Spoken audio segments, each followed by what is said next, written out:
What is up, guys? We are live. Welcome, Zach Ginn here. And in this video, we are going to be giving you a $7,000 real estate wholesaling guru type coaching call today, where I'm going to try to help you guys out become a better real estate investor. That is my goal on today's video. I want you to become a better real estate investor today than when you started. So that is the goal today. So I want you guys to ask your questions, and I will give you everything a guru would give you and more, because I'm trying to put all these gurus out of business, and I know I can. So if you can do me a favor, remember, smash that like button and subscribe. Helps the YouTube algorithm. And don't forget, comment something below so I can get going with you guys, so I can help you just become the best real estate investor possible. So I'm pretty excited. Remember, you guys are always invited on these little Q&As. If you guys want, go here to the link here. You guys can hop on and right here and talk to me. This is a free coaching call. This is the stuff the gurus have that I just give out for free. So pretty exciting, guys. Again, we are in the new studio, so pretty fun. I always love it. So we got the St. Lucie River behind me. Pretty nice boat behind me too. I gotta get a boat like that. But yeah, so let's get some questions going. Let's see what I can do to help you guys become better real estate investors. That is the point today. Everyone talks about the best market. Which one do you lose the most amount of money in? So Troy, that's actually a really good question. So what market will you lose the most money in? It's a good one. So I'm actually doing a video on, I did the top 10 best markets. I do have one that I had to record on the top 10 worst markets. And I'm not going to reveal the top 10 right now, but there are some that you should know. So I think New York City, I love New York City. All 5 boroughs are absolutely beautiful places. I've been there before. Absolutely one of the best cities in the United States. The problem with wholesaling wise, you're going to lose your butt there if you try cold calling high equity leads there in New York City. That's a really tough one. Los Angeles is an extremely tough one too. If you go in the Inland Empire, you can do a lot better if you're in SoCal, but in my personal opinion, I would avoid those 2 cities. I think outside of them, you can actually do pretty well. A lot of people say, oh, San Francisco is a very tough one too. Well, San Francisco is actually pretty decent. I'm not going to lie. I actually think San Francisco, you can actually do very well if you know what you're doing. So I know a lot of guys actually out there in San Fran actually doing really well. So it's a pretty good market. I agree that most people talk about the best ones, but those are the 2 you probably lose your butt on. Miami's another really tough one. I would try to avoid Miami if you can. Palm Beach is way better. Just cheaper price points, really.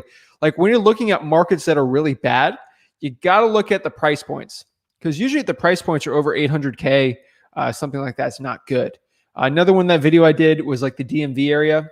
So DC, Maryland, Virginia, that Alexandria region, it's very, very high price point stuff. That's very tough. Now, if you go a little bit north, 45 minutes, you can actually do pretty decent. You can actually do very well doing that because the price points are lower. You can actually get better real estate wholesaling deals. So that's kind of what I've seen. But good question, Troy. Yo, what's up? Wow, new view. Sweet, sweet, sweet. Yeah, the view is nice. This is what, if I try to make this money off of selling courses and selling wholesaling stuff, I would have no money because I don't sell any courses. So, with great wholesaling real estate, you actually get views like this, which is pretty cool. But yeah, this is a new studio, new office setup. So pretty exciting. I love it. So you go out here, go fishing all the time. We actually have a new studio. So this is actually overlooking the water. So some of my studio videos are going to be behind here, really scenic. If it's really pretty outside. On the opposite end there, we're going to get, the lighting perfect. We're going to get the perfect lighting. I'm going to have, football helmets. We're going to have all of our fishing stuff. We're going to do a really cool, podcast studio type thing. So yeah, it's going to be really cool. Just the more popular the content comes, the more we're going to do it. Really cool announcement too is we hit 9,000 subscribers today, which is pretty impressive considering, what is this, 18 months old, this channel, almost 2 years. But it's really crazy how much free stuff I've given over the years and how much lives I've touched and saved. And if I want to upgrade the equipment here and try to help the people out as much as I can, I mean, my goal here on this channel is to help you make $100,000 absolutely for free in real estate wholesaling. And I will not stop till all these gurus out of business. So got to get the most high quality. I mean, we don't have the fanciest setup. I don't have a $10,000 camera like a lot of gurus do. But I think it makes work. It's a 4K camera. It works. It's good. And that's what I try to do. But Kish Vlogs, thanks, man. Let's go. Guys, remember, you can hop on the link here and we can talk. Like mano a mano. Like a free, like this, like you click this link, like you'll go in here and talk to me, like face to face. Like I'm not a guru. I'm not scared. I'm not going to charge you a $2,000 invoice for listening to you or seeing what you have to do.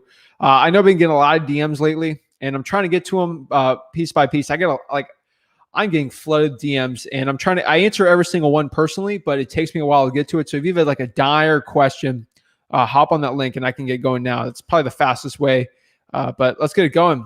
Eve, what's up from North Carolina? Awesome, Eva. How do I find ARV in small town rural markets? That's actually a really good question there. Let's see.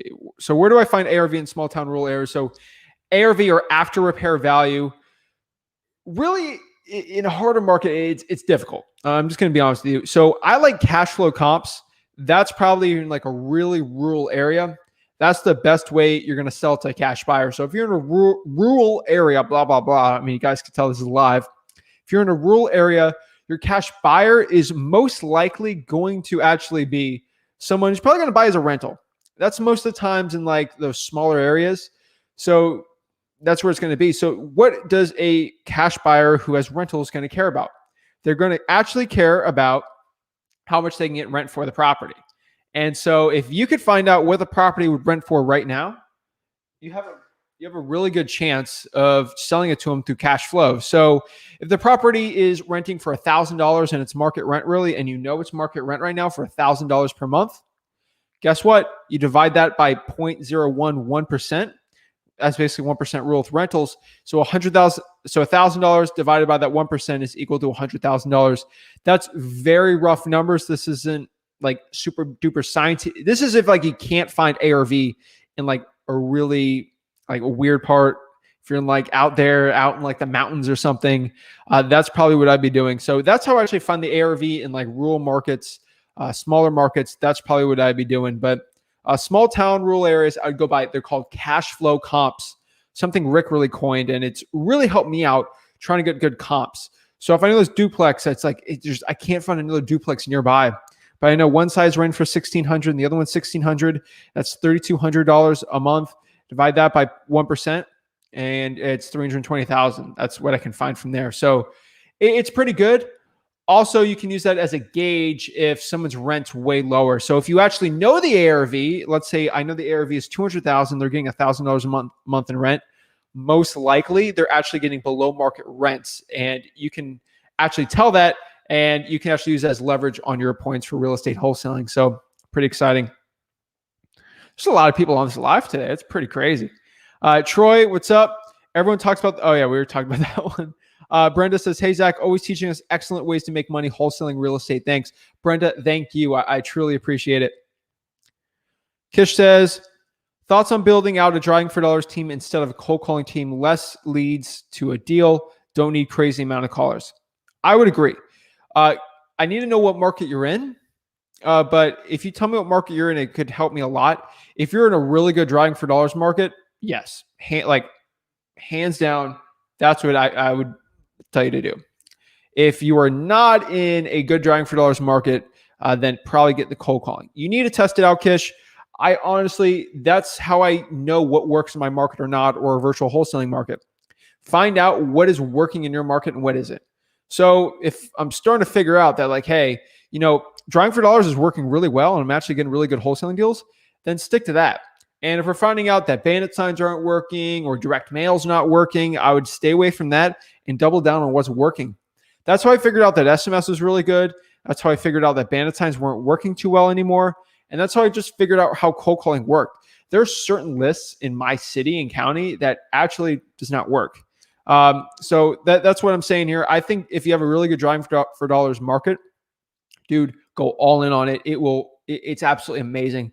I had an interview with Justin Peters from Dallas, Texas. If you want to look up my podcast I had with him, you're going to have to look very hard.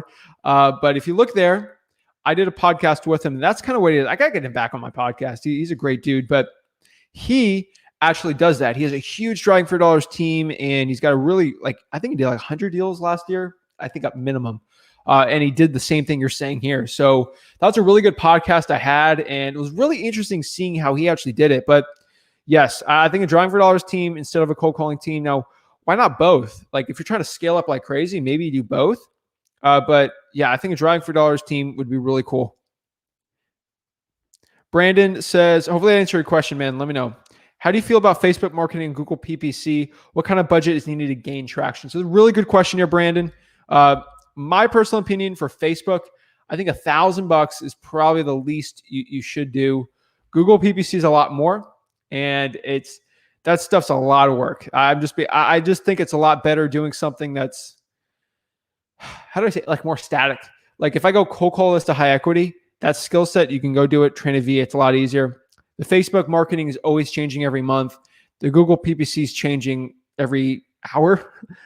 So you got to get with it. I did a couple Facebook, they were live on Facebook. I did some podcasts with Chris Chico. He talked about Facebook marketing, really how much money you should do on it, what's not. Facebook ads, I know, need at minimum $10 a day ads, stuff like that. And really, if you're an expert on it, it might be good. If you're not, I'd be very careful. But that's kind of my opinion. That's kind of what I've come up with there. But Google PPC, I don't have a really good grasp on it. I know a lot of people that do it. Some guys claiming they're making a killing on it, but they're selling a course associated with it, so I can't really verify it.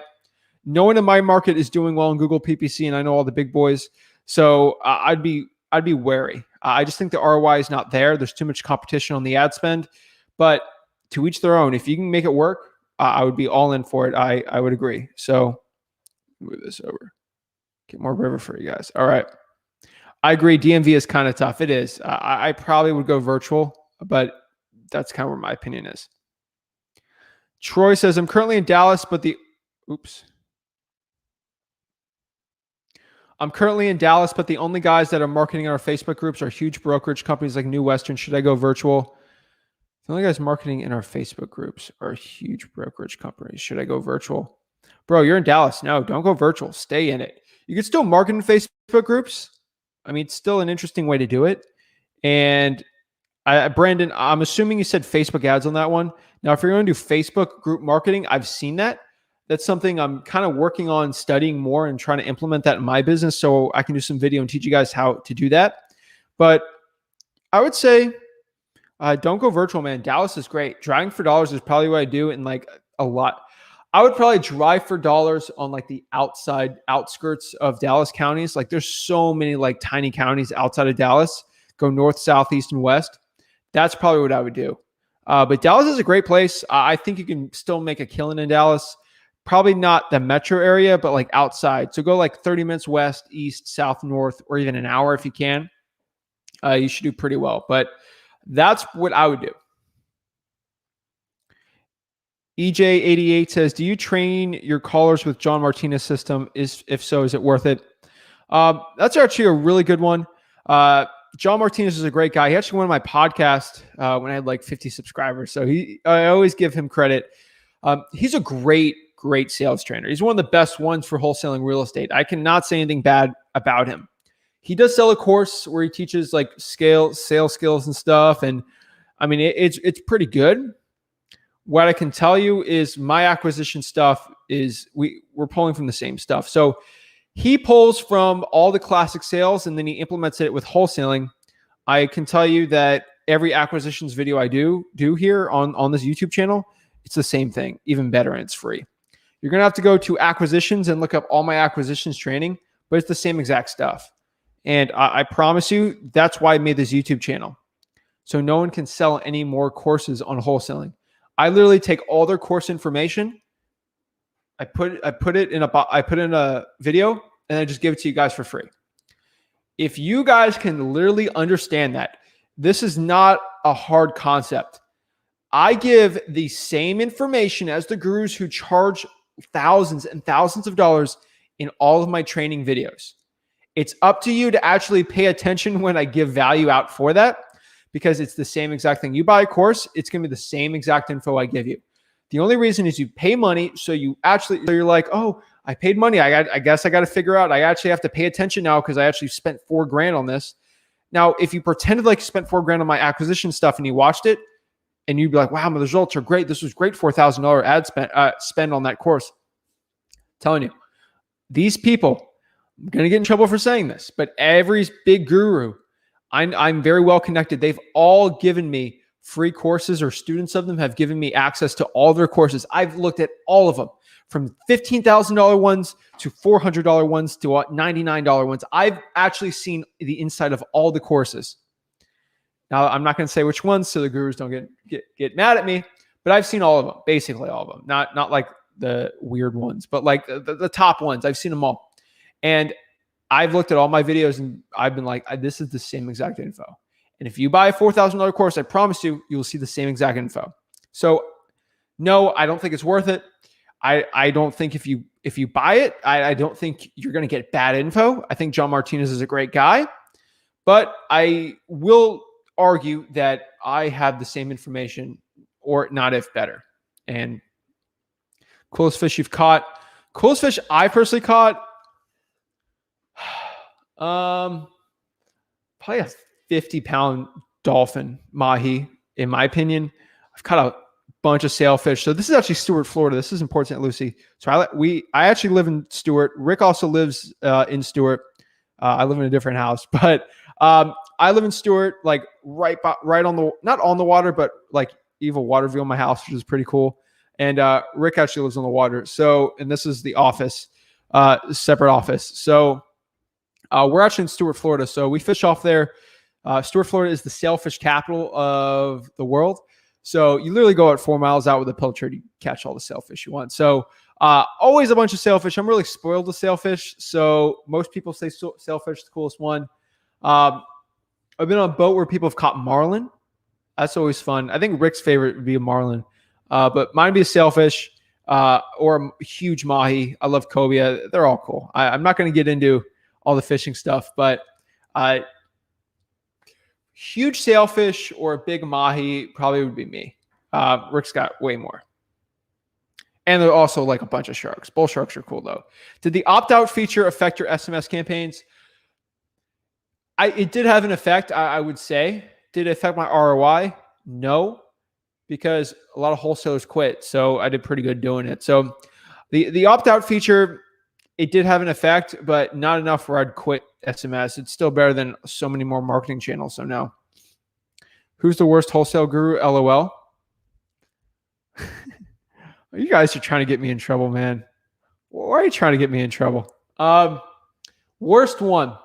I'm not going to name drop anyone, but if you were charging $10,000 for info I give for free, I think that's not good. Dude, time for fishing is my why. Maybe even more time with family. That's what it's all about.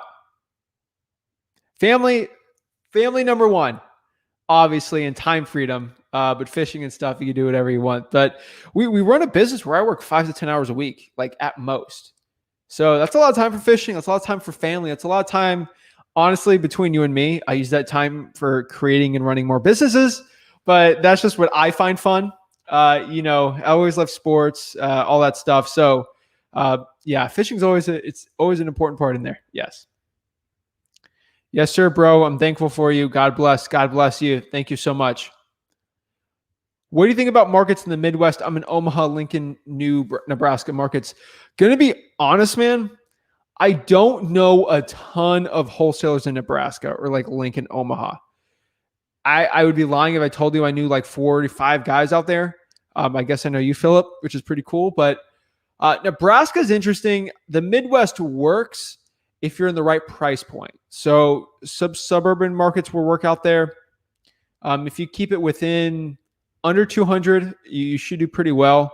But yeah, I think the Midwest is interesting. So like Ohio, Indiana, Illinois, like some Illinois, Iowa, like, ooh, like you guys can clean up. Like I wish, I'm not moving there, but I'm a Florida boy, but I I would move there for wholesale. Like it's, oh my gosh, amazing markets, guys. Like absolutely amazing markets.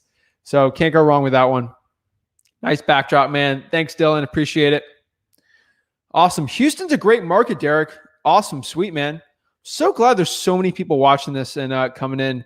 And remember, guys, if you guys keep liking this video, like if you guys like this video, subscribe and comment. I might text Rick to have him drive over here. Maybe he can hop on if I go long enough. I'm gonna text him. Let me see if I can get him on. I know he's working out or he's about to work out. If I get him before he works out, I know he's probably on a call for something. Let me text him really quick. Let me get Rick on here. Do you guys want to see Rick? Let me know. Comment below if you guys want to have him on too. But let's go last question I got here. I'm just getting one on here really quick. Just trying to get a quick text. All right. Do you want to come on before you work out? All right. I'll tell you if he's driving over or not.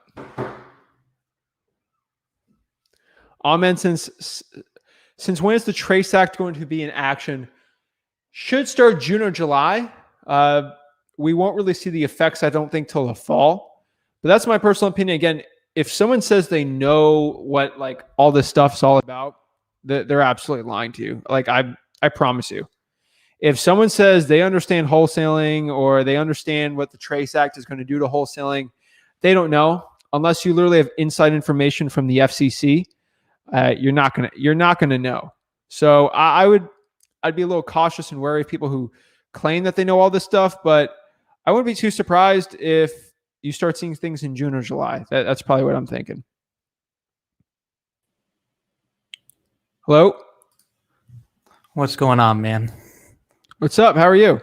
Good. Sorry, I fixed my camera. So I had a question. I appreciate you doing this, but so I've closed a bunch of deals in Georgia. I'm in the Arizona market, so obviously I'm not going to do that. I tried it. It didn't work out that well, just with the competition. So now I'm in the Georgia market.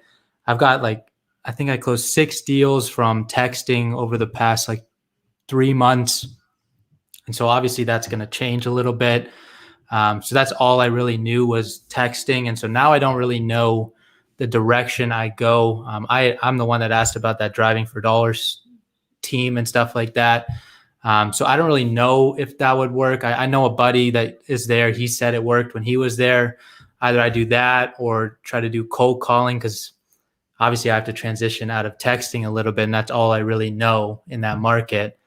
So I'm trying to figure out what direction you would go if you were in the situation. I just closed a big deal, so I got some money, and I'm just trying to put it all back, but just trying to ramp up quickly. So yeah, good. All right, your name's Kish? Yeah, correct. Sweet, bro. All right, so got really good news for you. Mm-hmm. If you can get deals on SMS, that same list could get deals from cold calling and vice versa. I find out in a market, if SMS works, then I know cold calling works. And if I know cold calling works, then SMS will work. Cold calling will probably work even better than SMS. Are you in Central or North Georgia? I'm outside of Atlanta, but I try to do all the small towns, not near. Yeah. So I'm trying to go out to the east. Okay. Yeah. So North Georgia. Yeah. Cold calling, you'll probably have better results. Are you dealing with mostly older people? It's a little bit of everything. Okay. That texting list was 40K records. So I've interviewed 2 callers, and I was just going to put them onto that 40K list and have them just call that for a little while and see if I could pull few deals from it, and then just get more data and just hire more callers. But I could go the driving for dollars team route too. Obviously that would cost a little bit more on the per hour spectrum, but I probably wouldn't need to hire too many callers because you're only dealing with so many properties. Yeah. Or I could direct mail too. I was trying to figure out a system where maybe I text it, call it, then direct mail it, just kind of like you did. You had those zones I know you talk about. But so the zones work because we do so many markets. Yeah. But we hammer them like crazy. So 40,000. I'm going to tell you right now, you've spent a fortune, in my opinion, on skip tracing that 40,000, right? Yes. Unfortunately, yeah. So the most expensive part of cold calling, you basically have already done.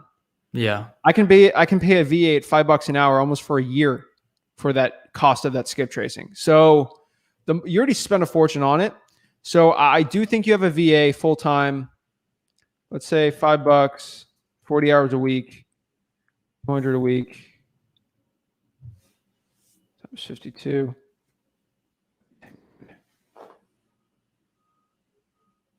It's about 10 grand. So I think you'll know pretty quickly in a month. If I would get a full-time VA, $40 an hour, just maybe one or two. I'd probably test out. I would probably do two, honestly, because if one craps out, you should know. Doing 4 hours a day. So 2 VAs doing 4 hours a day is better than one VA doing 8 hours a day, because at 8 hours, you're going to get real tired. Yeah. And then, that probably 3 to 7. And so they'll do perfect timing, because 9 to 5, a little tougher, or like 11 to 7. Mm-hmm. But if you get 2 VAs at like the perfect time, because I found the golden time is 2 to 7. So I'd probably do 3 to 7 for that 4 hours, 2 VAs. That's the time where the pickups are the best, in my opinion, for cold calling. Everyone's kind of off of work, or they're just being done. Mm-hmm. That's what I would do, honestly. Use a triple line dialer. Yeah. And at $5-6 an hour, I think that's good. Are you using VAs right now for the texting? I've been doing it all. Okay. Yeah. Cool. So I was trying to do I just hop on it with them, or I was trying to figure out what do I do? Because I'm not enough. That's not enough leads, in my opinion, probably to have a full. That's not going to take me very long to go. So I would say first of all, you go to upworkonlinejobs.ph. Yeah. Make sure you find one. The most important one I've figured out is 2 things. Actually, 3. Yes, 3. So there's 3 very important things I think everyone watching this should know. Number 1, when you're trying to hire one, don't go through their resume, what college they, obviously you probably don't care either, but have them upload a voice recording. Yeah. You go through 30 of them, choose the top 5, honestly, that's one of the most important parts, because a VA is not going to close the deals. You're way better at closing than a VA. So I want you to make sure you get 50, go through all the voice recordings, get the best ones. Mm-hmm. Next, you want to figure out if they have a family, if they have someone they actually got to take care of. Let them know, or is this an 18-year-old kid, 19-year-old kid? Because they could hop to the next paying job. So I'd be careful on that one. Someone who's very loyal. It's a plus. It's not a must, but it's something you should look out if you have 2 that you don't know. And the last one, this is probably one of the most important ones. Make sure the if the VA brags about how they work for another wholesaling company, let's say they said, I work for Zach Ginn's wholesaling company. Run away. There's a reason why I fired that person. Yeah. And a lot of VAs are figuring it out. Guess what they'll do? They'll take all the leads that they generated for me and say, hey, Kish, if you hire me, I'll give you all of Zach's free leads. Sounds cool right now. But guess what? They're going to take all your leads and sell it to your competitor. So have someone that doesn't work for a real estate wholesaling company before. Yeah. They are selling leads now. They are taking all the leads that they create for you. They have their own little internal thing, and they'll sell it because they'll make way more money than $5 an hour. I'm not the type of person that'll buy leads from you, but if a VA who worked for you had 100 high quality drawing for dollars leads, or high quality hot leads that from you, and you looked at my market, most people will pay probably thousands of dollars for that. And a VA that's almost a year, a month or 2. So be very careful. VAs are starting to do that. So that's the top 3 things I'd be very careful of when hiring a VA for cold calling right now. So if those callers end up working out, should I just hire more with more data and then just rinse and repeat kind of thing? Yeah.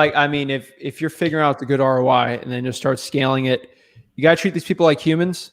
Have you hired VAs and had training and all that with them?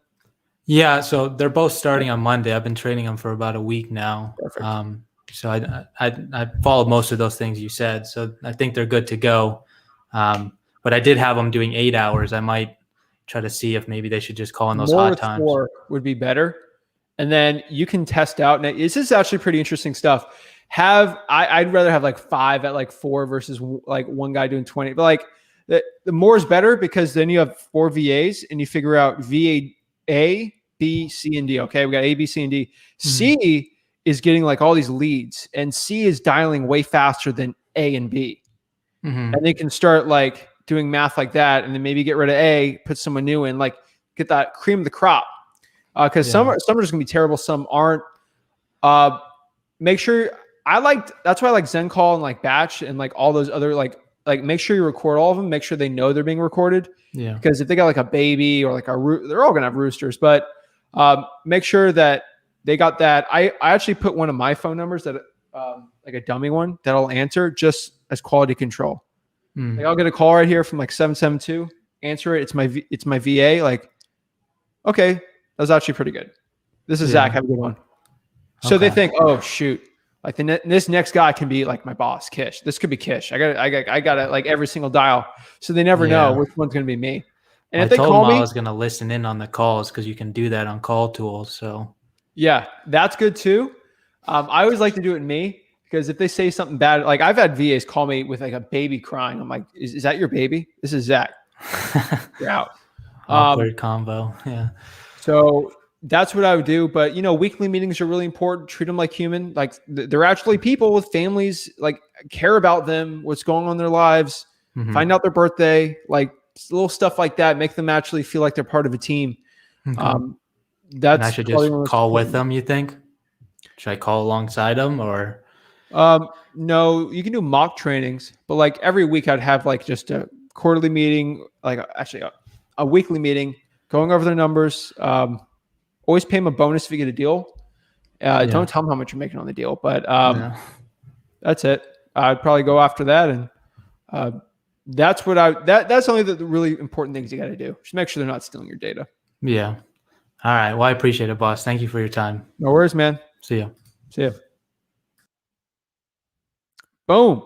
Always love helping. All right. So Rick says, hey, Zach, I went to see a seller yesterday. She had tenant problems. I'm in California near LA. Sellers say the renters are anticipating cash for keys and are month to month. How do you address this? How is the renter already anticipating cash for keys? Are you kidding me? Someone must have let that slip. I'd give them cash for cash for keys. It seems like they already understand it. If they're trying to get you hostage, I think LA is probably a lot tougher with eviction moratoriums, so I'd be very careful with it. But I would say if get a good spread, cash for keys, wholesale it. Do you know much about the Minnesota market at all? Yeah, I know a little bit about it. It's actually a pretty good market. I would say it's not one you should avoid. Certain markets are interesting, some aren't. Obviously, the winter is a lot tougher up there. But yeah, I would. I think like this. I've seen like the rural suburban like areas in Minnesota are actually pretty good. Luke says, when I get to 100K, I'm cutting a check to the charity of your choice. Dude, spend on your own marketing. Be greedy. Get $1 million, then start doing it. Okay, dude? Get greedy. Use that for your own. This is your dream, not my dream. My dream is to help you. But get to $1 million before you start doing that, dude. And I'll buy you lunch. We can talk. How can you determine drawing for dollars is best in your city? This is the easiest question. This is a really good question, though, Dylan. I appreciate the question here. Testing. That's what I would say. You guys need to be testing if drawing for dollars is working.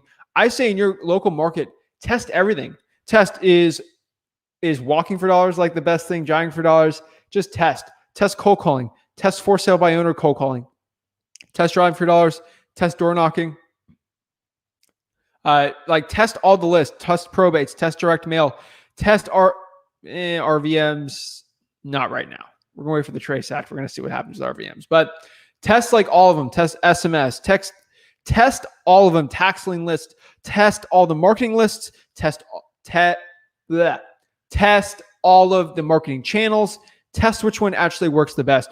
That would be my true opinion on it. I think if you want to find what's best in your city, you need to test it out. But drive around and see. Let me know what market you're in, and I can kind of give you a pretty good idea. Best approach for FSBOs. Cold call the FSBOs.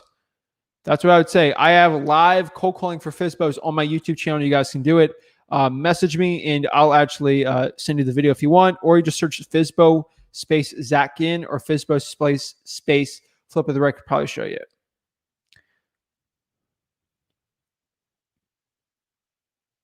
Let's see here.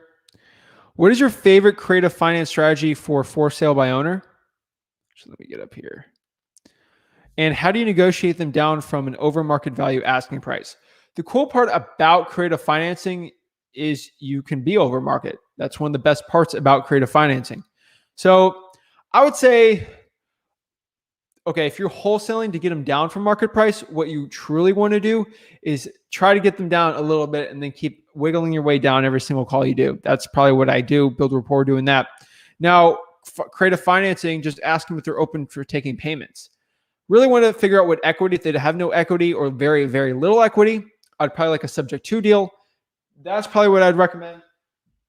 Or you could do a lease option if there's a lot of equity, or maybe even a sandwich, or I mean, you can do a sandwich one, or you can just do a wrap on it. But depending on the equity, that's how I know which one to offer. But for sale by owner, figure out the equity. You got to build a lot of rapport before they'll reveal that. But I think once you get it going, try to get you don't really need to get the pricing down if you have the payments. So that's the cool part. You either get wholesale terms or you get a wholesale price. Very important, guys.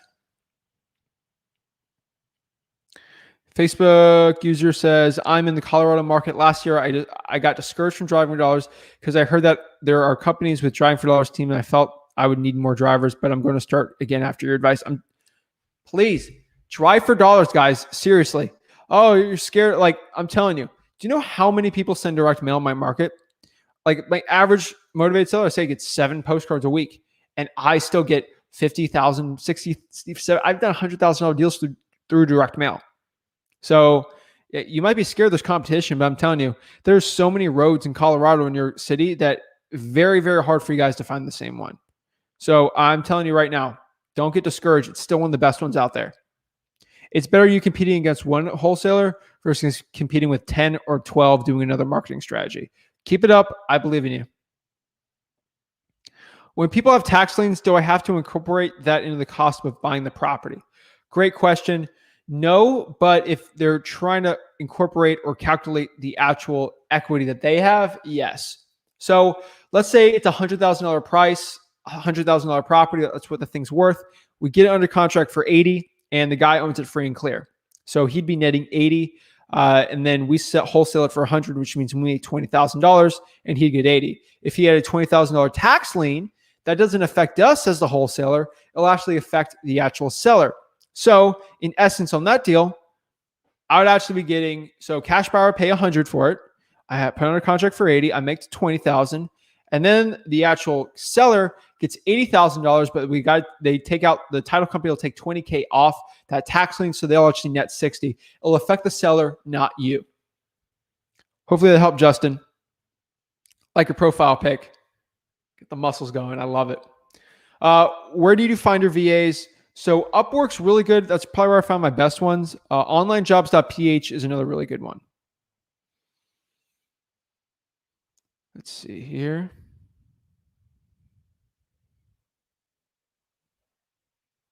Elliot says, a wholesaler told me you don't need to know repair costs because every buyer will do something different to fix up the house, that you only need to subtract wholesale fee from the ARV to get the offer.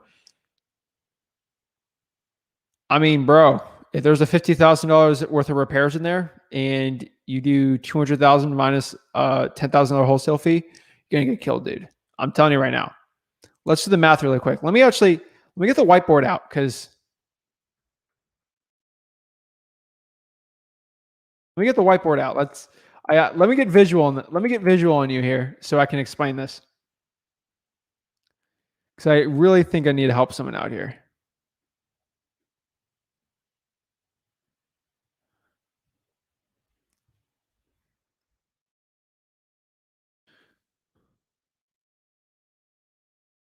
Let's see here.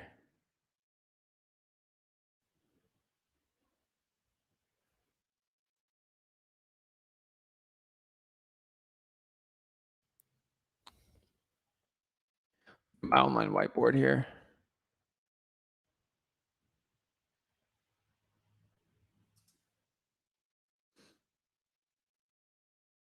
I'm telling you right, like or is this it?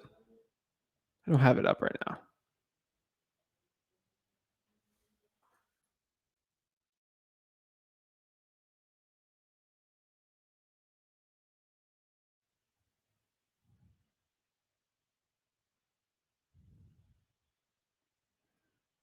I don't think I have it right. Actually, yeah, it's going to take me too long to do it, but I'll break down the numbers for you then. So let's let me get my phone out. So let's say it is a $200,000 property, okay? And let's say it needs $50,000 worth of repairs. It needs a new roof, the flooring's bad, the stucco's cracking, it needs a new kitchen, new bathroom. You're telling me, Elliot, or actually not you, but a wholesaler. So $200,000, and let's say you make $20K off of it. That means the thing, quote unquote, is worth $180 for the offer. That means I'm going to offer $180K and get it under contract. Okay. And then this is what your cash buyer is going to do. So it's $200,000. I figure out it needs $50K worth of repairs, and I want to buy it at a 10% discount. Zach, the most I'm going to pay you is $135 on this house. So it ain't going to work. No. You'd be closer. Like, that's not good at all. Do you have a video on the RE? Do you have a video on the RE? Real estate? Let me know what that is. I have a video on repairs, though.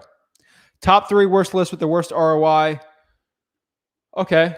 I would probably say, this is a good one. Let me think about this for a second. Lists I would avoid. They're all good. I just think, I think failed listings would be one of them. For sale by owner over $300K, and a probate list that you buy. An old probate list that you buy that's like 4 months old. That would be the worst ones. Hey, Zach, can you explain why drawing for dollars is one of the best ways to get leads? Why wouldn't most of the houses already be on other lists, code violations, vacancies? Because a reason why a code violation gets on a list is because a snooty neighbor goes and reports it. That's most of the time. And it takes some time for the code enforcement to actually get out there and write the violation. So if you go there before the violation's there, you could do very well, or if no one's reported on the property. If no one reported on that property, then most of the time you can actually do very well. And I mean, drawing for dollars, it's still one of the best ones out there, but a lot of these drawing for dollars ones, somehow they're not on the vacant list or the code violation list. And it works really well. So it's weird, but a lot of the data is sometimes older. So it takes a while for that vacant to actually pop up. So if you can get that vacant list or that vacant lead before it goes public to the most of the other wholesalers, you have like a 3-week advantage where you can get in contact with the seller. And then the seller would deal with no other wholesalers. So you're the only competition. You're doing this for a 3 to 4 week advantage, which is huge. It's everything. Troy by Playboy says, are you going to be in the next Closer Olympics? I don't sell courses, so no. Most of those guys don't know they all know who I am, but they pretend like they don't know me because I don't sell courses and I'm bad for business. I'd be on the Closers Olympics, probably whooping everyone's butt. Also, I would whoop everyone's butt and just say this. I didn't pay any courses for acquisitions training and I'm beating all your butts. Why would anybody watching this live pay to learn the stuff? And I would say that, and then they all kick me out. So that's what will happen, and that's why I'm not probably going to be on it, and I won't get the invite on there. And why would I want to be on there? Like, if they're charging money for live cold calling. I do live cold calling for free. I would feel bad that someone's making money off of my content. I refuse to do that. So no. Great guys on the Closer Olympics. Nothing wrong with them. But I'm not selling courses. And I'd be rather, if I did 2-hour live doing that, like people paying money to see me, I'd rather do a 2-hour free where I'm behind you, giving you guys as much value as possible. That's what I'd rather do.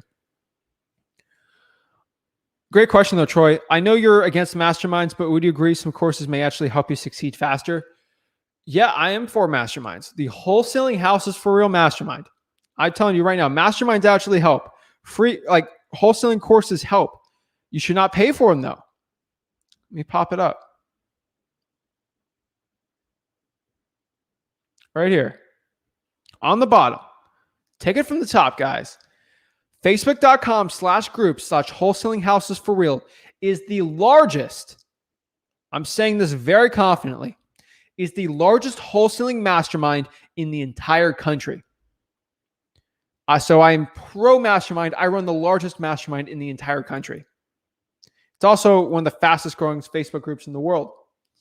Not in the world, but maybe in the United States when it comes to wholesaling. And it's got a free wholesaling course in it.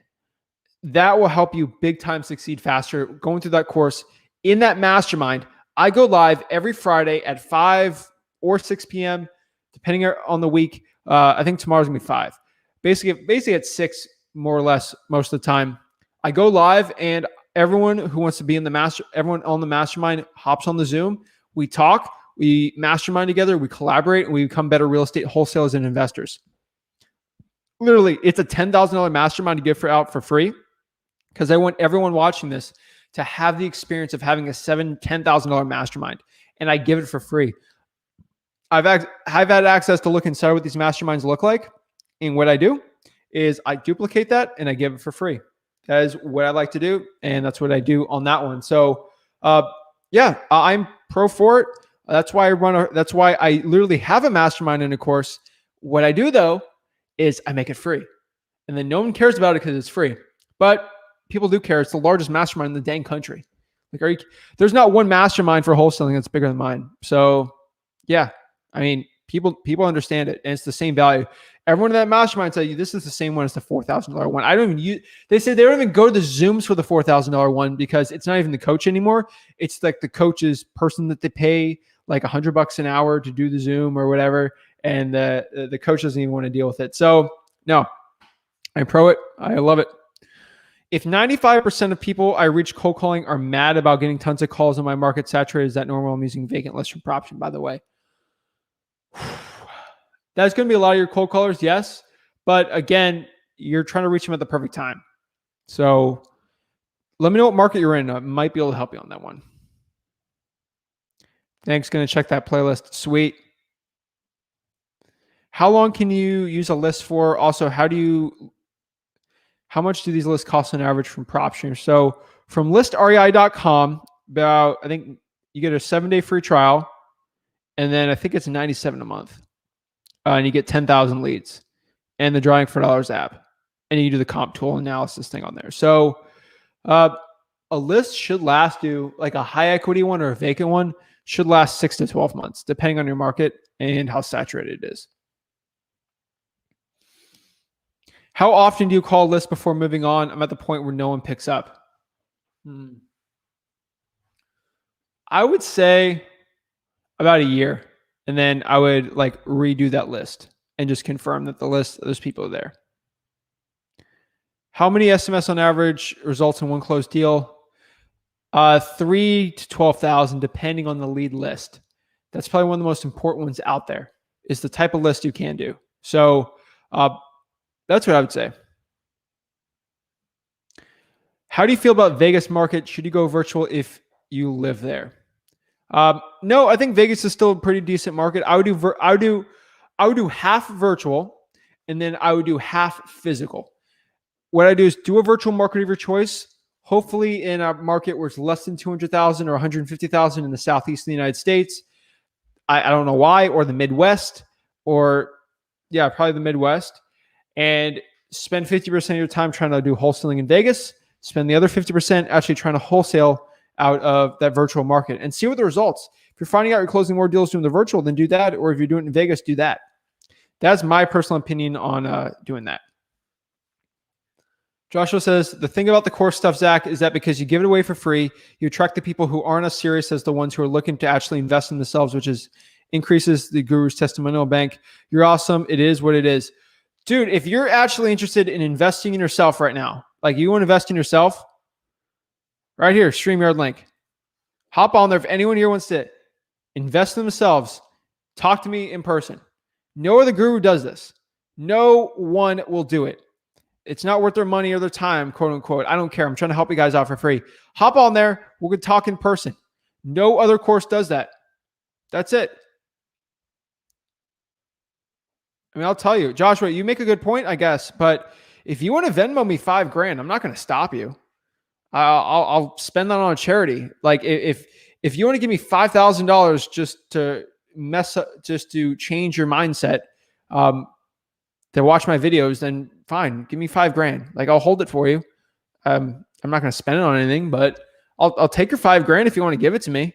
I don't want it, but I'll take your $5,000 and I don't know, give it to a homeless guy. But that makes you feel better. But it's the same information. So that's it. Max Maxwell was talking about setting up notifications when homes join a list on PropStream. Is that an actual thing? I gotta look at, I haven't seen that. I gotta talk to Burton from PropStream about that. That'd be interesting. What's the procedure with wholesaling mobile homes? What's the best way to get deals? After you find a buyer, what happens then? Do I need to use a title company or just bill of sale that? Depends if the land is owned or not. If the land isn't owned, you might not even have to go through a title company and just deal with that mobile home. You might even have to deal with the DMV depending on the type of mobile home you got. So I'd be very careful there. But the best way to get those deals, I think, are bandit signs in a mobile home park or an area where there's a lot of mobile homes. That's what I'd say. The buyer you still find through bandit signs. I think it's one of the best ones out there. And bill of sale, if it's just a mobile home with land, I would most likely still use a title company. But it's always dependent for it.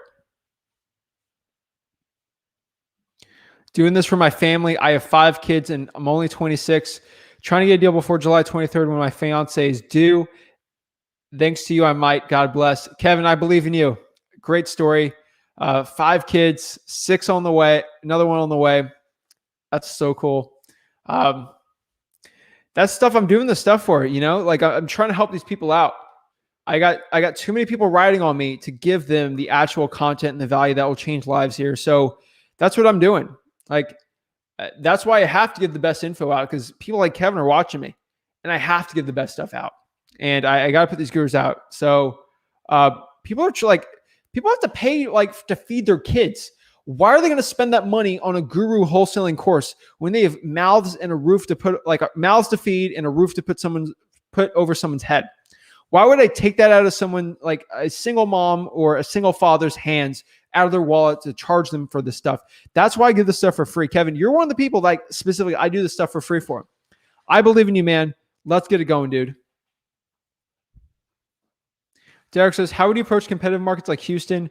Would a list of 3,000 vacant with 45 be sufficient, assuming I'm decent at cold calling? Does it need to be a big list?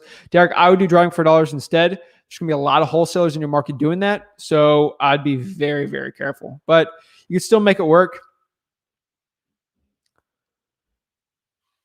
Ray, what's up? Do you have any videos strictly on how to choose a market? Yes, I do. So if it's physical, then do your physical market. But I have a top 10 virtual wholesaling market. So do virtual market space flip with Rick, virtual market space Zach Ginn, and should hop on. So let's see.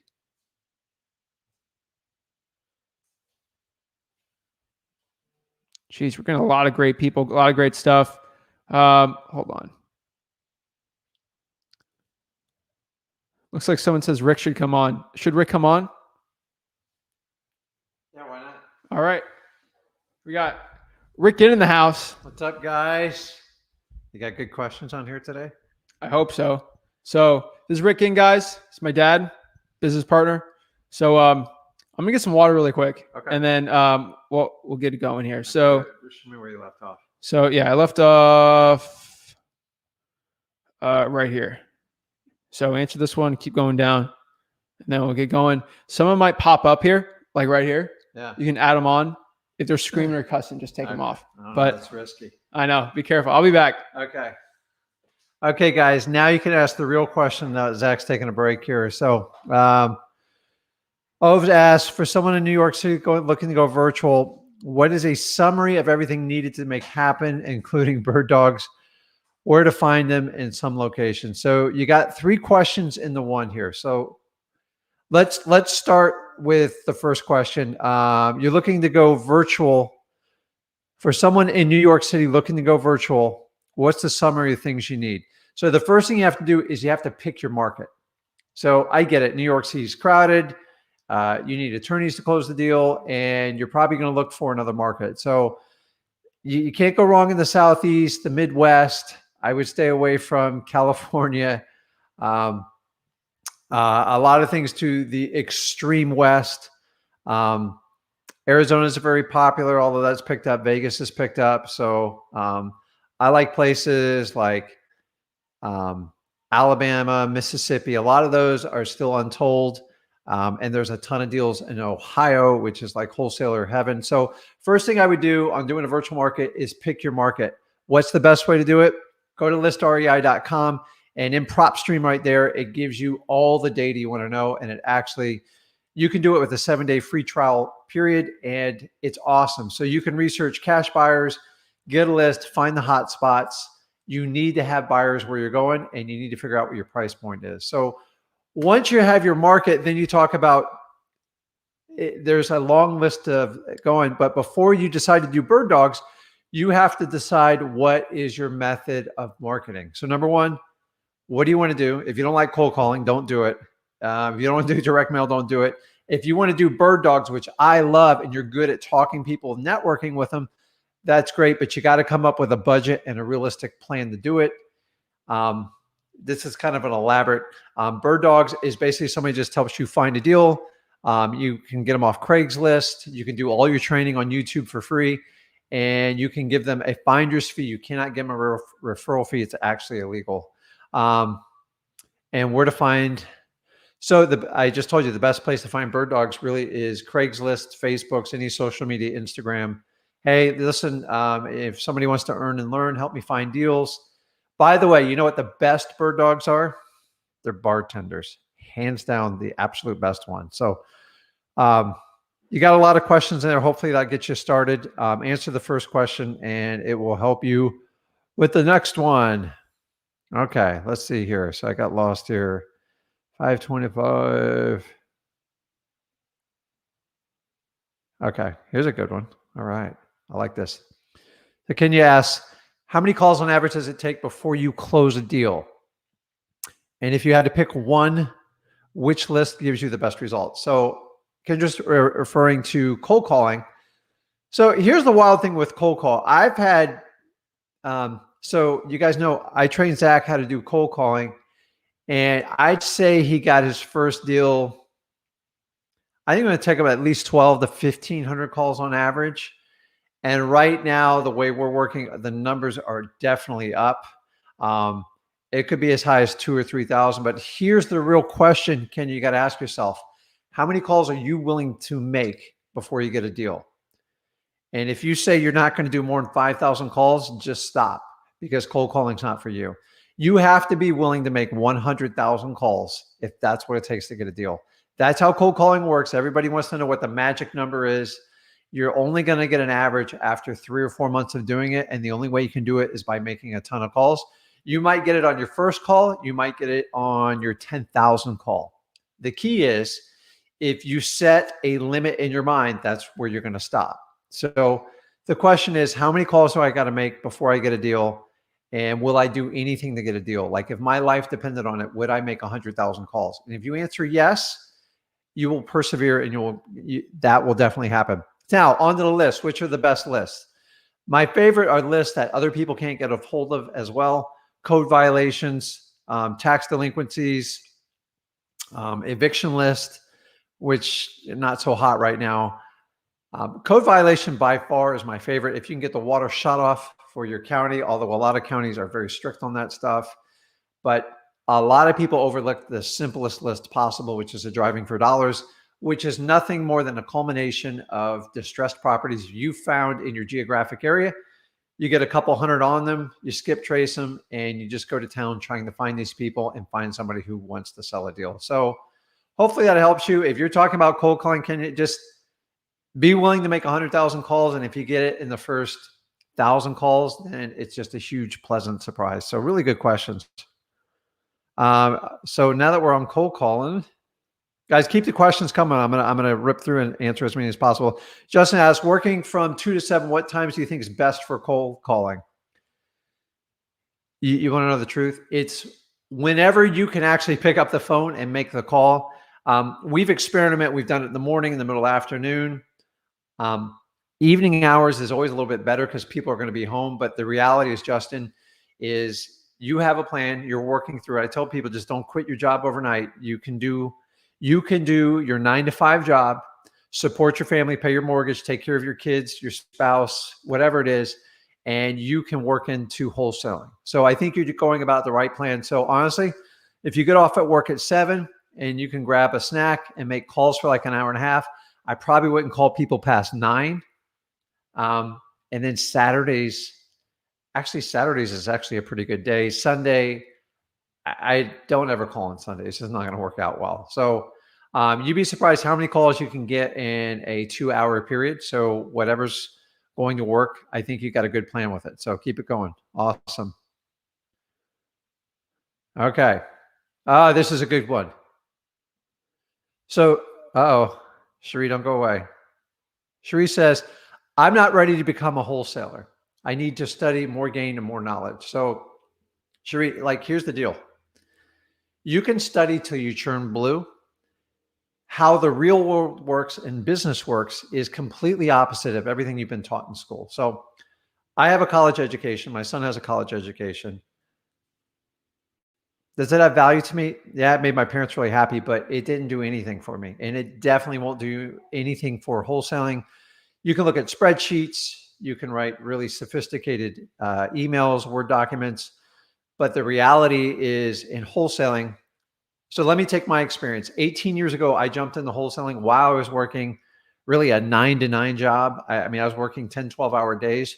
And within the first 36 days, I did my first deal. Another 15 days, I did another deal after that. I was never, ever prepared for it. To be honest with you, I just took a ton of massive action. I said, I'm going to do deals. And so I did deals till I could replace 1 year of my income. And I set a goal. And I'll be honest with you, I struggled in that first 3 or 4 months. But if I didn't go through that struggle, I would have never made it. And I wanted to study like crazy because that's what I was taught. But that's not how the real world works. So, Sherry, listen to me. I do very, very well with wholesaling, and I've helped so many people out with it. You only need about a 10-day crash course, end of story. So you could go through Flip with Rick, listen to all my videos, my 18 years experience, and I'm just going to tell you, what happens is when you do that first deal, your confidence goes through the roof and you validate this method called wholesaling. And the only way you can do it is by doing the business. So the reality of wholesaling, guys, is we way overcomplicate it. It's so simple. It's really just connecting with people and helping them solve their problems. It really actually has nothing to do with real estate. Real estate is just a symptom of what goes on in wholesaling. So, Cherie, I want you to change that first sentence. Say, I'm not ready to become a wholesaler. Say, I am a wholesaler. I'm going to take 7 or 10 days to prepare. And then I'm going to do this. And your action needs to become getting a marketing plan, how you're going to connect with people, and then get on one of these lives and role play with us. So here's the really cool part, Cherie. I'm not charging you 10 grand to do this. So if you want to be a wholesaler, it's all there for you guys. Don't start out everybody saying that. So Cherie, I give you credit for listening to this. I just want to change your mindset, because you will not get a ton of support from your family and friends because you're going to do things differently, but you want what's best for your family. So I commend you for that. So awesome. Good question though. Okay. Here's a good one. One of my favorites. Ryan asks about to drop some signs off in Toledo. So he's probably talking about bandit signs. For those of you that know, I actually started one of my initial marketing tactics was bandit signs. And I did them until I thought they were dead. And then I stopped doing them for 4 or 5 years.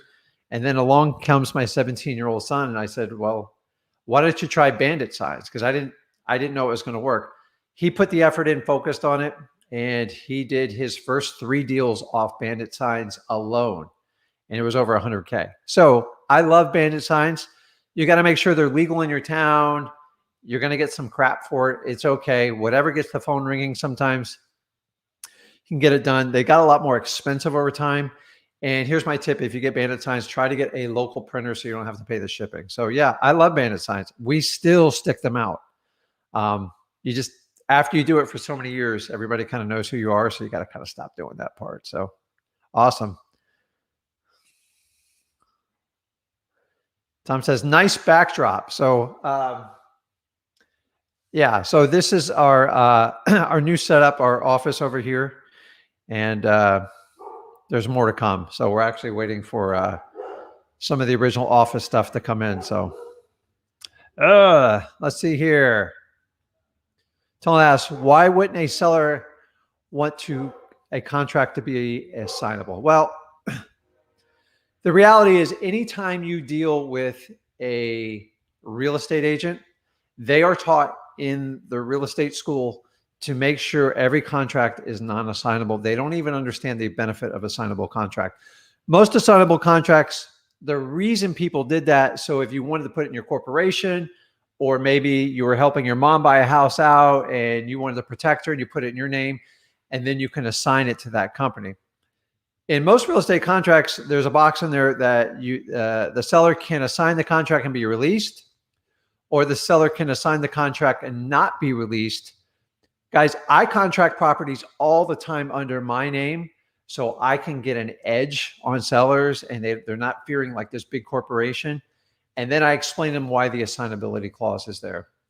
A seller that doesn't want assignability, they either had a really bad experience with a real estate investor, particularly a wholesaler, or a realtor told them it's really, really bad. So I love assignable contracts. An assignable contract just means somebody takes the place of the terms. It means they're on the hook for the deposit, the closing, and they're legally responsible and bound to the contract. So it's usually a realtor giving bad advice, or the homeowner had a bad experience with a wholesaler in the past. So that's the only reason they do it. Usually it's a benefit to assign your contract as long as the property is going to get sold. So, okay, guys, keep shooting the questions. I got that one. Oops.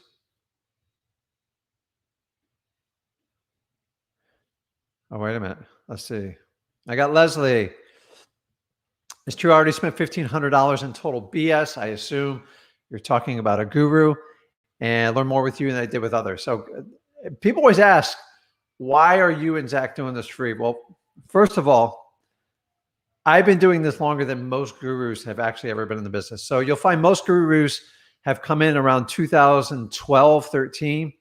Listen, you could throw a rock down the street and made money in real estate today. We have one of the craziest markets we've ever seen, especially in this last year. And I have been through multiple markets. I've been in down markets. I've been in up markets. I've survived every one of them. And I've watched gurus come and grow all day. And so me and Zach decided to get together. And Zach's probably my best student ever. Like, he literally took everything I did. Although I've taught a lot of people, the reality is the only thing that stands between you and a guru is how much you pay them. The knowledge will not get better the more you pay them. You know how I know this? Because I've been through it. Why are so many gurus out there trying to teach all these different courses? You know, I'm going to show you how to do crypto. I'm going to show you how to do stocks. I only do real estate, guys. It's what I'm good at. It's what I'm best at. And anyone who tries to keep selling you stuff, they just run out of stuff to sell you. And guys, I don't know about you. I just get tired of people's email list just blasting me all day. And then if I walk on this guy's site, what is he going to sell me? So me and Zach decided to make everything free. We want to help as many people as humanly possibly earn 6 figures without collecting one dime from you. All we ask in return is subscribe to our channel, share the content with you think people are going to benefit, and help us build this community. And if we get a massive community, it'll give us a lot of power. We can give you products that we use in our business and we test and give you the best deal possible. And in return, if you guys decide to take part in that, that's great. That's how you repay us. We are really shaking up the guru world because they're all kind of asking, what are you guys doing? You got to stop doing that free stuff. I'm not going to stop doing it. I'm just going to keep doing more and more on it. So Good job, Leslie. It doesn't matter what you pay. It's the content. And you guys know I do this for real. You know, I'm not focused on a coaching program. So we're focusing on a community as opposed to selling you a product. And it strives for us to provide the absolute best stuff we can for you. So Zach's really good at some stuff that I'm not as good at. And I have a lot more wisdom in him. And the father-son thing works really well. And by the way, we're authentic. The way you see us while you're on camera is how you see us. So if you ever meet us personally, you go, oh yeah, it's exactly what we did. So Emil, we talked about this just a little bit earlier. Any advice on virtual wholesaling? I always recommend try to start out in your local market unless you're in a completely saturated market. I know guys that still do very well in some of the major metropolitan areas in California. People do well in New York, but if you're not comfortable for that, you need to find a market that you want to penetrate. So figure out what the average price point is and make sure you got cash buyers in there. The best way to do it is go through PropStream. If you don't have an account already, go to listrei.com and you get a 7-day free trial period. That is the best way to get the thing started. So hold on one second here.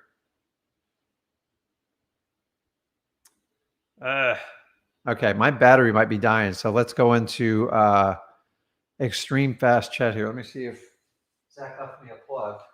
Of course. Hold on one second, guys.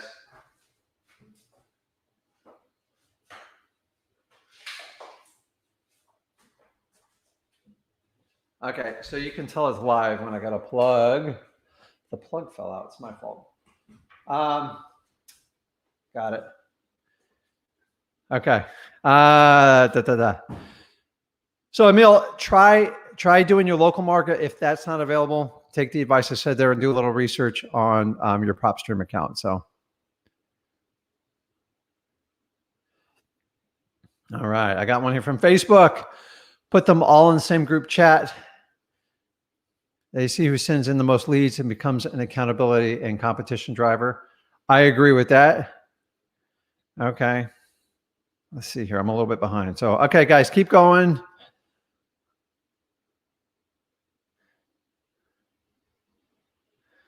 So Justin asked, is Alabama a good market? Now, I personally don't do Alabama, but I got to be honest with you, it's really affordable real estate and they have good weather.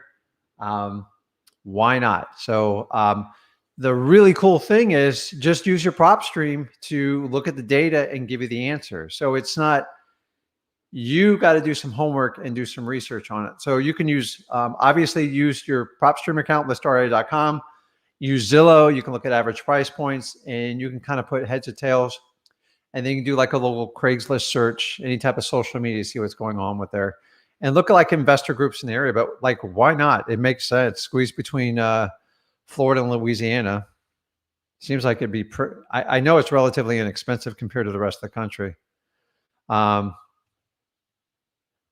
So I'm going to answer a couple questions all at once here.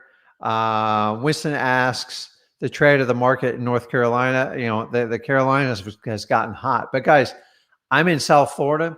It's smoking hot. I'm still doing deals here. And you know what? In 10 years, it'll still be smoking hot. Guess what? I'm still going to be doing deals. I used to have this fear when I started out wholesaling, I'd run out of deals. Here I am 18 years later, approaching 19 years, and I've never run out of deals yet. I've been in 2 extreme hot markets, and I've been in 2 ice cold markets.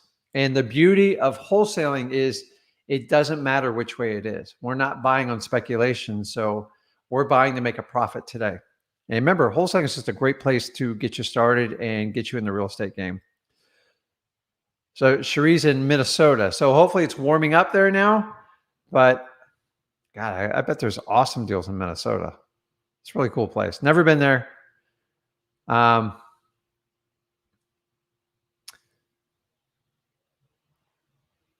Okay. Derek asks, how do I link up with Rick? So just go to, you can search Facebook, social media, just go to Flip with Rick, hit the subscribe button so you can receive notifications. We go live, me and Zach go live all the time. And we've recently set up a studio where we can do more and powerful things, as you kind of see behind us. You get the backdrop of Florida on the water. We love it. So link up with us online. I would, you know, when things change and we can do more like live events and stuff like that. But guys, I'm not going to sell you anything. So that's the beauty of working with me and Zach. Some guy's not sneaking across your shoulder to sell you a $5,000, $10,000 course. I'm going to give it all away. Those who want to use it and help us grow the community, make six figures, please share the link, get as many people as you can to subscribe, and we'll all just have fun together. So yeah, just hit me up on the internet, Flip with Rick. I'm really easy to find. So, okay. Oops.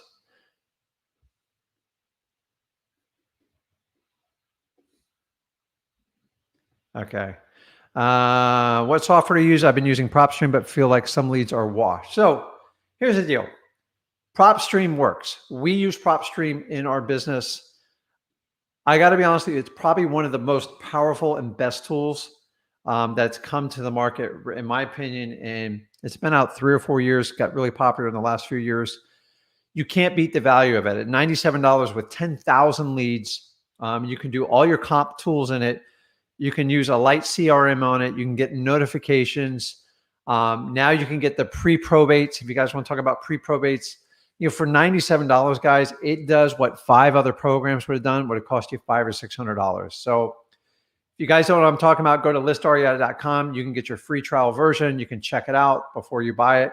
But $97, man, it's brutally cheap. A lot of the CRMs alone right now are $200 and $300. And listen, I'm all about it, but until you get some deals in your pipeline and you make your first $100,000, I wouldn't spend a dime on a CRM. $97 to me is a no-brainer with PropStream. Think about that. That's 10,000 leads you get for under $100. Like, to me, like, we utilize it every month. We max it out. And I'm only going to recommend stuff I use in my business and I've personally tested out. There's a million other services out there, but I would start with the basics because I like PropStream because it does so much. Is it perfect? No. But between MLS, Zillow, and all the other stuff, it'll kind of drive you nuts. So you're never going to find the perfect service, but it does work. It does work well. So good statement. Okay.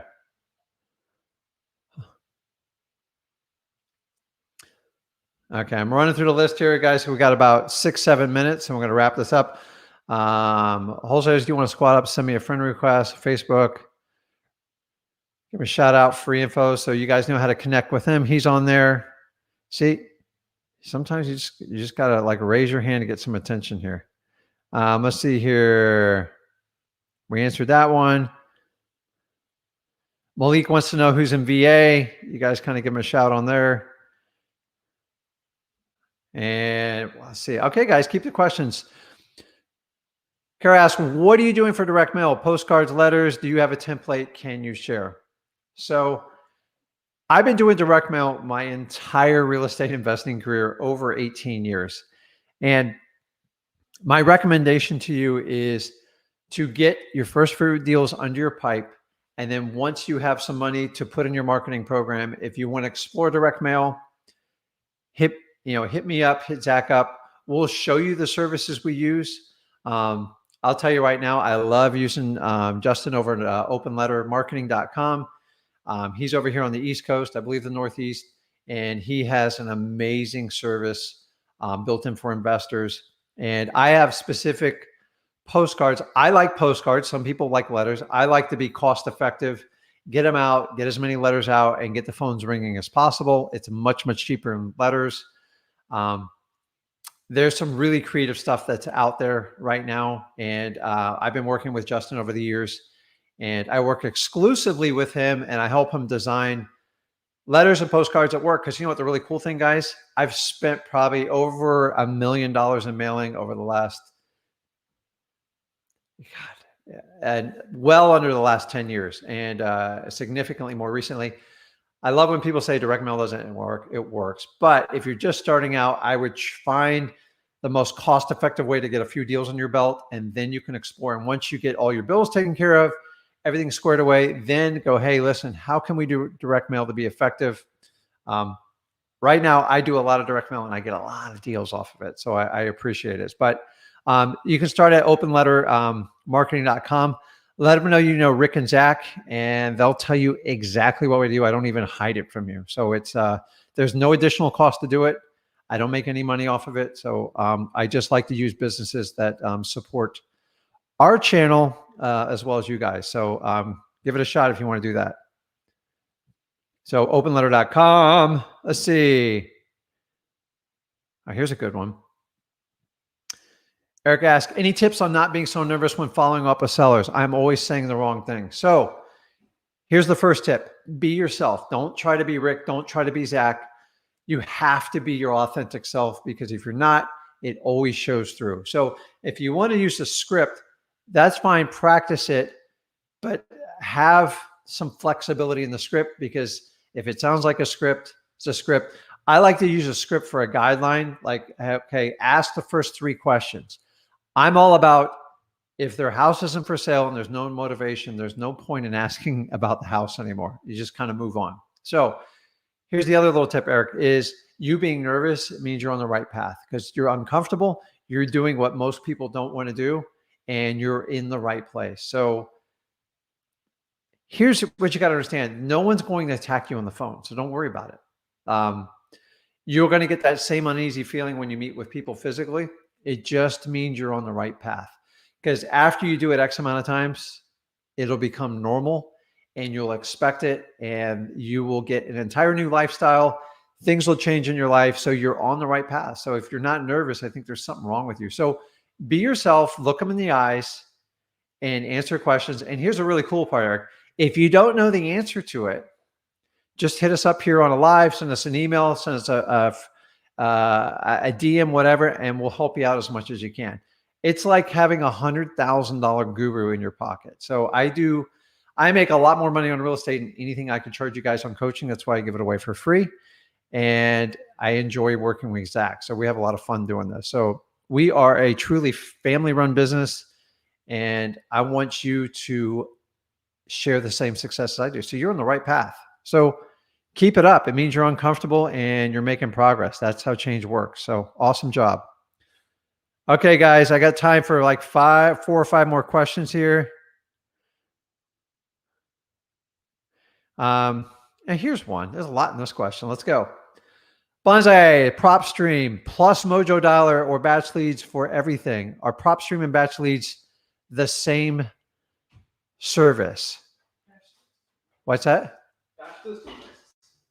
They don't list service. Okay. Well, I'm gonna let Zach jump on because he's the expert on this. Let's see. All right, this is a good question. So, batch is my favorite. Is skip tracing with batch. Also, I'm back, guys. But skip tracing right now, I'm using batch and then pulling with PropStream. We've just been pulling from PropStream so long. We're not changing the list. We've tested them both. We're still sticking to PropStream just because it has that free drawing for dollars with it. That's kind of the edge we give. And I just think it's a better deal. But okay, I missed that one. It's a good one for you. MJ, Smooth Criminal. How much do you pay for the title company, or does the buyer pay for them? So with the title company, there's basically, there's 2 parts to it. They have what they call a settlement fee. Every state's a little bit different. So like here in Florida, the average settlement fees about $500 to $700. That's what the title company charges to use their office, to use their staff, to use everything you're doing. And that's basically their service fee. The other fees that are going to be significant on there are going to be your state and county taxes. They're going to charge every time you sell a piece of real estate. And it's usually, I don't know, it's like 0.5%. That goes to fund, your courts, state roads and stuff like that. And then the last one is going to be title insurance. And normally that's negotiable. And that's the really cool part. For the most part, as investors, we like to control the title company. So unless you're not assigning it, we will typically pick it up because we're going to get a better price on it. So what I advise you to do with the title company before you send them the deal is ask them for a list of the charges for their services. That way, you can't be taken advantage of. So many times you guys walk in there. I've been charged $3,000 for a settlement fee from a title company. And then I have another company right now. They only charge me $300 to do the exact same service. So basically the buyer will pay for it. correct. All right. Especially on an assignable contract. All right, let's say hi. Oh, hey. Langdon, Yeah. what's up? Well, so, okay, first I want to, so I'm in my office right now, and I wanted to ask you all about this marketing sequence. So I'll move it right here. Can y'all see that good, or do I need to move it up? So this is like, okay, so it goes from cold calling. If they say yes, money, maybe, it drops down to direct mail, SMS, call again. If they don't answer, try again. Then it goes into this like little chain of RVM to text to cold call to DM. Then it drops into like another kind of belt. What do you guys think about it? What adjustments should I make to this? I'll give my first one. If it's a maybe, I would screw the mail, dude. Call that person every single day on a follow-up, twice a day. Okay. Follow up like crazy on a maybe till it's a yes. What do you think? Especially in this market, any slight hesitation, you gotta be super aggressive on any follow up. And my follow up question is, are you using this current system right now? Yes, I am. Yes, sir. How's it working out for you? So I just took advice from Zach. I was doing Dallas, and now I'm trying to like kind of do those separate cities. So I'm actually on the list source right now, looking for like cities outside of Dallas, kind of like rule. Yeah. I've only been doing this for about a month so far. I've sent about 100 direct mail, and I got one lead from it. And that was going to be a code violation, but that was a code violation list. But so far, nothing came out of this. Okay. I mean, it's not rocket science. I just think the more people you talk to, the better chance you have. It's a good one. I would say just like qualify the lead and figure out if it's qualified or not. From there, if it's qualified, you just go all in. I'm kind of in the boat where I think Rick is too, that if someone is interested, I just go meet them. And I get deals that it doesn't seem like a deal, but I go meet them and actually get that wholesaling deal done. So that's what I figured out.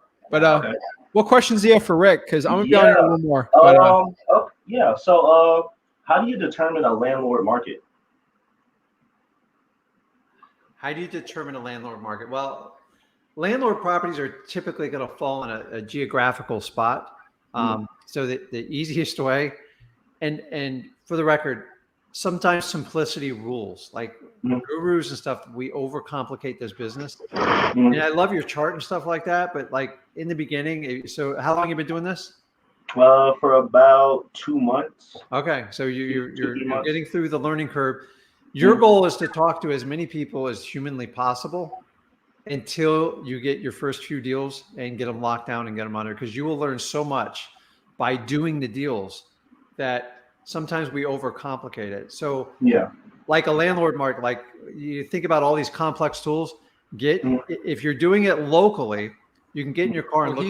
He's in Dallas. Okay. I told him Dallas is difficult, but if he does the outskirts, suburbs, that's where the real money's at. So I would look for rent signs and then comb the Craigslist and try to narrow it down to geographical zip codes. Like now I've been doing my area for a long time. I can tell you a neighborhood and I go, it's 90% rental.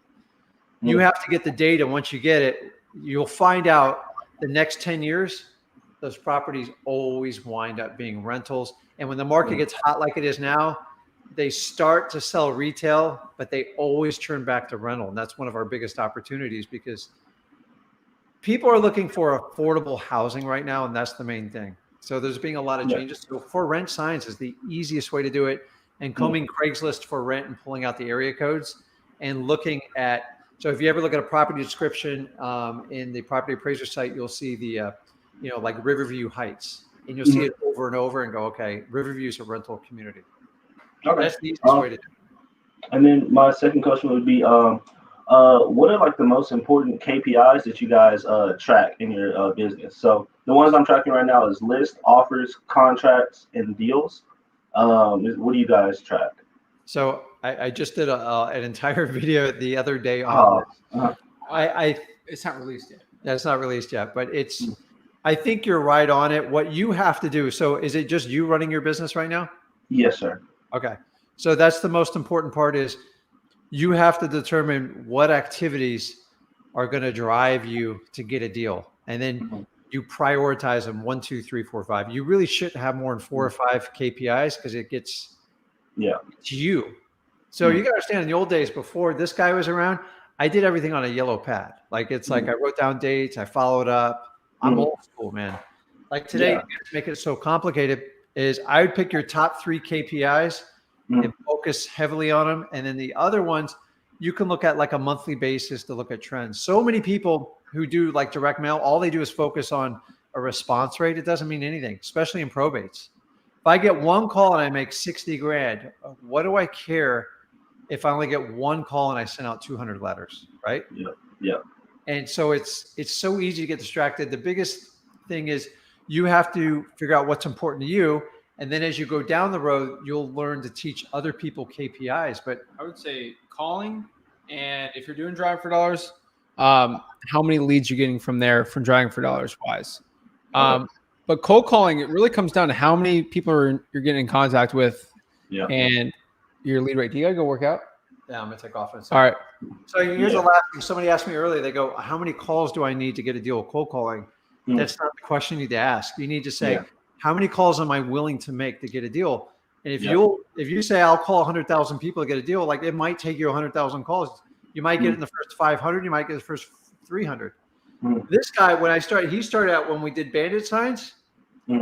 He put out like 50 bandit signs and he got a deal off like the first one. And I was in shock, but it just goes to show you, we get so like, oh, it's going to take 500 signs, 10,000 calls. I'm going to be honest, like you're only 1 person away from getting a deal. That's it. So you just got to start. I've been doing this 18 years. I've never ran out of deals. I struggled miserably my first 3 months. And that's why I'm here with Zach kind of showing you how to do this. So it's just keep your attitude, keep driving, and you'll learn each month as it goes on, and just keep asking the questions live. So, all right. Okay, guys, you're in good hands. No problem. And then for Zach, I just had 2 more questions. One, dude, ask as many questions as you can. Awesome. And I have a question for you. What's that?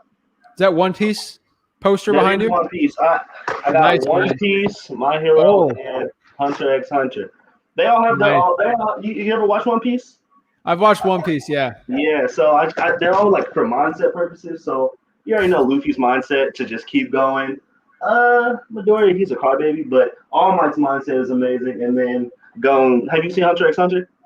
No, not only One Piece. Good, man, you gotta watch it. Yeah, it's One Piece. Sweet, man. So what were your goals when you were when you were doing 2 to 7? Like, what were your goals in the college dorm? And you were just like, I want to do this from this time to this time. Like numbers goals or like personal? Yeah, like were you trying to do a certain amount of calls within 2 to 7? Like trying to get a certain amount of offers? What was 2 to 7, as many calls as I could. My real goal though was to get as many yeses as possible. Okay. I wanted to get as many people saying yes, they're interested in selling their house. Yeah. And then the next day I'd be calling them even more and talking to them, seeing if they want to do appointments, and for me to actually get a wholesaling deal from there. That was the most important one for me. Starting out with calling bandit signs, how many calls I was getting in was basically the most important one. Because it only takes a certain amount of calls and a certain amount of yeses for you to get a wholesaling deal. So okay. Next one is, do you have any experience using hard money for rentals? I would avoid it. Avoid it? Okay. And then I guess because I've landed 1 deal so far, and I have some money just sitting in a bank account, and I'm trying to find some investments. Nothing too crazy, but like, what are some investments that you like believe in that maybe, I don't know, it could be crypto, Airbnbs, rentals, what is it? Dude, double down on yourself. Yep.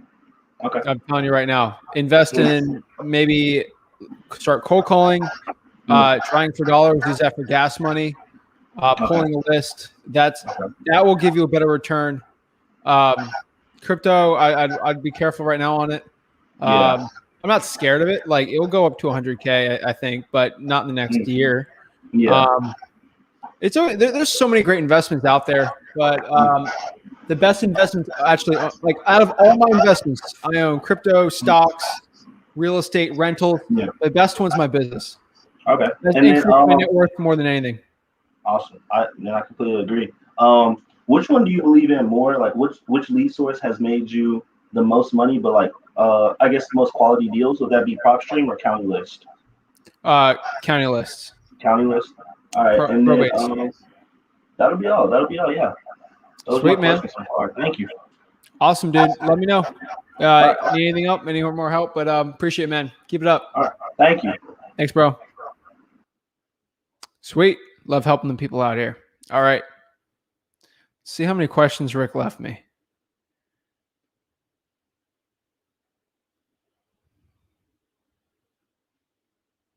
Oh, geez. Rick left a lot of questions. All right. Let's get these questions going, guys. I'm not going anywhere. So Bonsai says, can I wholesale under myself or should I form an LLC and wholesale through the LLC? Wholesale under yourself till you get a first couple deals and then create an LLC and then go from there. I have a seller who is ready to move multiple properties but doesn't want to contract to be assignable. How do I work around this? Either do a double closing or you could just say it needs to be assignable because you don't know if you or your partner is going to buy it. Best way to find cash buyers and a good title company in our market. I mean, my video content, just do cash buyer space Zach Ginn or cash buyer space Flip with Rick. And then title company space Flip with Rick, title company space Zach Ginn. Just search those on Facebook and you'll find them pretty easily. But in my personal opinion, the best way for cash buyers right now is Facebook groups and actually calling cash sales on listrei.com. Title companies, it's going to take calling multiple ones and seeing where the best wholesalers in your market are doing it. And that's probably what I would do. Also, I forgot for who hopped on the live with me and did it. If you look at the best wholesalers around in Dallas and see what like cities they're wholesaling or what markets they're doing, that's a good way to know too. Dylan says, what lead software do you use? I feel like my leads from PropStream are kind of washed. You could do it, but I mean, go use Batch for it. I mean, they do the same. Like, if you're trying to pull the vacant list, PropStream is going to give you the vacant list. The problem is everyone else is doing it. There's no secret lead software source that's going to change the world for you. Government lists are so you're going to want more niche lists probably. You're going to want leads that not a lot of people are using or a lot of people are doing. So I personally would think PropStream is kind of washed if you're using like the high equity one or the vacant one. I mean, we do that still. So I would do niche lists, code violation, water shutoffs, tax delinquencies, probates. That's probably what you'd be closer to, code violations. Tom says, setting up business from the start, pick a name, get EIN, biz checking account, and business name, separate phone line. Yes. Hey, I'm in Tampa. How can I send you deals? DM me if it's a good deal or not. That's probably what I do. Ramis says, I have a deal under contract, but I'm having trouble signing it to a buyer. Is Red Tech Properties more difficult to wholesale? A little bit. Is it good to calculate your asking price according to the newly rehabbed houses? Hold on. Trying to see the internet's good here.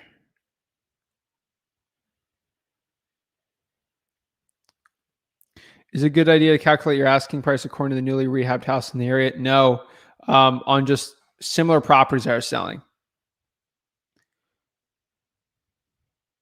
And what I mean by red tag properties more difficult, I mean, if it's got a lien or something, you're going to deal with the county. But yeah. Hey, Zach, I just watched your video about micro flipping. Do you think it's good strategy to have a VA in your business that focus solely on micro flipping? I would say no. I think micro flipping requires a lot more acquisition skills. So I'd probably no. Little Rock, sweet. That's a great market. Great wholesaling market. Do you have any advice on virtual wholesaling? Of course, I have advice on wholesale. Like, I have so much advice on virtual wholesaling. So yes, I think the key part is knowing a good market to do. I did a video on the top 10 virtual wholesaling markets. Any of those you should do well, or maybe in that vicinity, you should do very well. That's probably what I would say. Virtual wholesaling is all about speed. and getting in front of as many sellers who want to sell a property as soon as possible. And it's about really a numbers game, how many offers you can do. Your margins aren't going to be $50,000, $60,000 deals like we do in our like physical market here, but there's still going to be great deals you're going to get. So I would say don't fret. My advice for virtual wholesaling is pick a great market, stick to that market, research it, and get very good at SMS and cold calling. That's probably what I would say. What a scenery. You get content with a view. What can I say? Tony says, I have a seller who is ready to move multiple properties but doesn't want the contract to be assignable. I think I already answered this. Say your partner's going to buy it. It needs to be assignable or double close. I love how you answer the closer Olympics question. I give you much cred. That's it. Like I don't do this business for the money. I don't do this business for the money. It's about the freedom and the just happiness it brings me. I don't do YouTube for the money. I do wholesaling for the money. So guys, like I'm not here to go sell you a course. It's against my values. It's against what I do. Like I am not going to give up my values for you. What they pay me $500 to go do like a live forum? Like, no, I do what I want on my own terms because that's what wholesaling has brought me, and that's what I'm going to be continuing. That's what I'm going to continue to do. For any new people, where would you start in the Mastermind Facebook of yours? Not the comments, I hope. I would start going on my Zooms. I post it every Friday morning. It would be in the announcements. You can hop on there, hop on the Zooms at 5 p.m. or 6 p.m. whenever I go live on there, and then hop in the Zoom and then talk to me. Like you'll get in front of me, ask me as many questions as you can. I'll try my best to help you become the best wholesaler possible. That is always my goal. That's the goal, honestly, on this channel too, is I want you on this live today to become a better wholesaler, actually like watching my stuff than before you came on. So I want you to be a better wholesaler at the end of this one than when you actually started. That's my goal. Awesome live. Thank you so much. I appreciate it.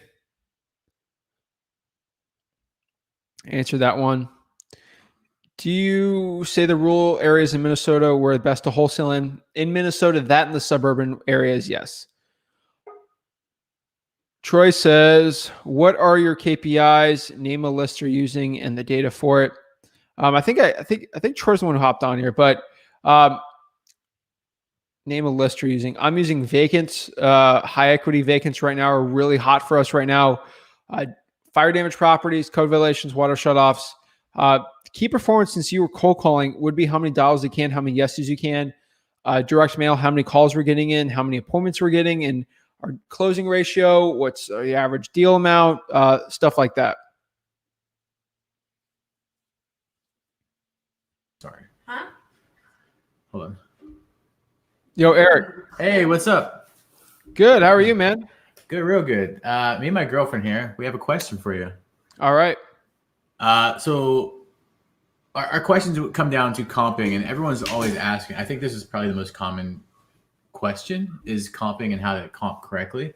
And I don't care what market you choose because, could you do a live comping for us real quick? Sure. I got to do it real quick, but yeah. It's not going to be real quick, right? And do you use PropStream or do you use all Zillow, Redfin, Realtor? What do you use? I use the MLS for comping. Our acquisitions people do. PropStream's what we use. And I do Redfin and Realtor on these lives because not everyone's got the money for PropStream. So I just use Redfin and Realtor just to make it easier for you guys. Redfin and Realtor. Yeah, that's it. Why are you having a problem comping this property? Why do you need me to do it? So I guess the problem that is arising is, sorry, I'm not staring at the picture. There we go. Oh, I don't mind. It comes down to, I guess, a lot of people, and this isn't just for me, this is for, all the viewers. A lot of people are going to have questions about this, is they're getting stuck on, I'm just seeing this in a lot of groups, a lot of the groups is that they're asking how to comp because they're afraid they're just going to lose their ass, basically. They're just going to lose it. The deal's not even worth doing. At what point do you know that the deal is worth doing? If I have a general consensus on the value of the property And I honestly, the biggest consensus I have to care about is how much is my cash buyer going to pay me on the deal. If I can find out roughly my cash buyer is going to pay me $100,000 to $90,000 on the deal, then generally I know if the seller wants to sell for 80, I know I can bring them down even more, and that's a good deal. Okay. I care more about what the cash buyer is going to pay me, and then I can just reverse engineer from there. So what would you say to people who, I see this question a lot in the groups, is should I get a buyer's list first? Should I get a seller first? Get a contract and then dangle that carrot in front of the cash buyer. You'll build more cash buyers doing that. And how are you going to get these cash buyers? Via PropStream? PropStream, all the cash sales in that zip code. Hey, I just saw you bought 123 Main Street here for $100,000 cash. I have a discounted property that I have under contract. I want to sell it. It'd be at a severe discount. Would that be something you'd be interested in? Yes, I will. What's the property address? Here's the property address. Can I have proof of funds? I can ask the question, but you're going to have to. Okay, now my girlfriend has a question for you. Come here. We've been kind of doing this together. It's fun. Wait. How are you? Good. What's your name? Tara. Ty? Tara. Tara? Yep. Oh, all right, Tara. What's your question? Nice to meet you. Nice to meet you. So my question is, I am pretty confident in terms of the comping. I've done it on a couple houses. I've also watched your videos and then followed along and then tried to see is what I'm getting close to what you're getting. I have two questions. So I saw you just answered a question that said, do not compare to recently renovated houses like other fix and flips. Why is that? You can do that to find the ARV. I like to keep it within a certain range. It's not depending on what market you're in. Like if you're in Dallas or Houston, what market are you guys in? We're in Myrtle Beach. Okay. So Myrtle Beach is, it's actually a pretty big, I did some comping in Myrtle Beach. You got to find some, oh, really? Wow. On your video. Yeah. The one on the $1 million house on the water. Mm-hmm. That was crazy. Okay. I still remember that. All right. Yep. That's funny. So find out basically the same bedroom baths in the year built and they're roughly the same condition. And then you should it's not rocket science. There's not going to be any perfect comps.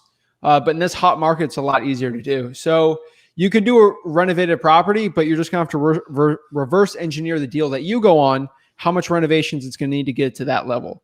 So you could, it's just a lot more difficult to do because then people are going to say, this is the comp, it's worth this. And everyone's ARV is always high because they do that. So if you're smart enough to understand, which I think you are, that it's going to take maybe most of the time 30 to 40K to bring it back to that fully renovated, you should do good if you know the roof, kitchens, updating everything. It'll work if that's your only comp. Fully fixed up, I know these 3 Qs in this area are going for 175, and it needs 30. Then you can go back from there.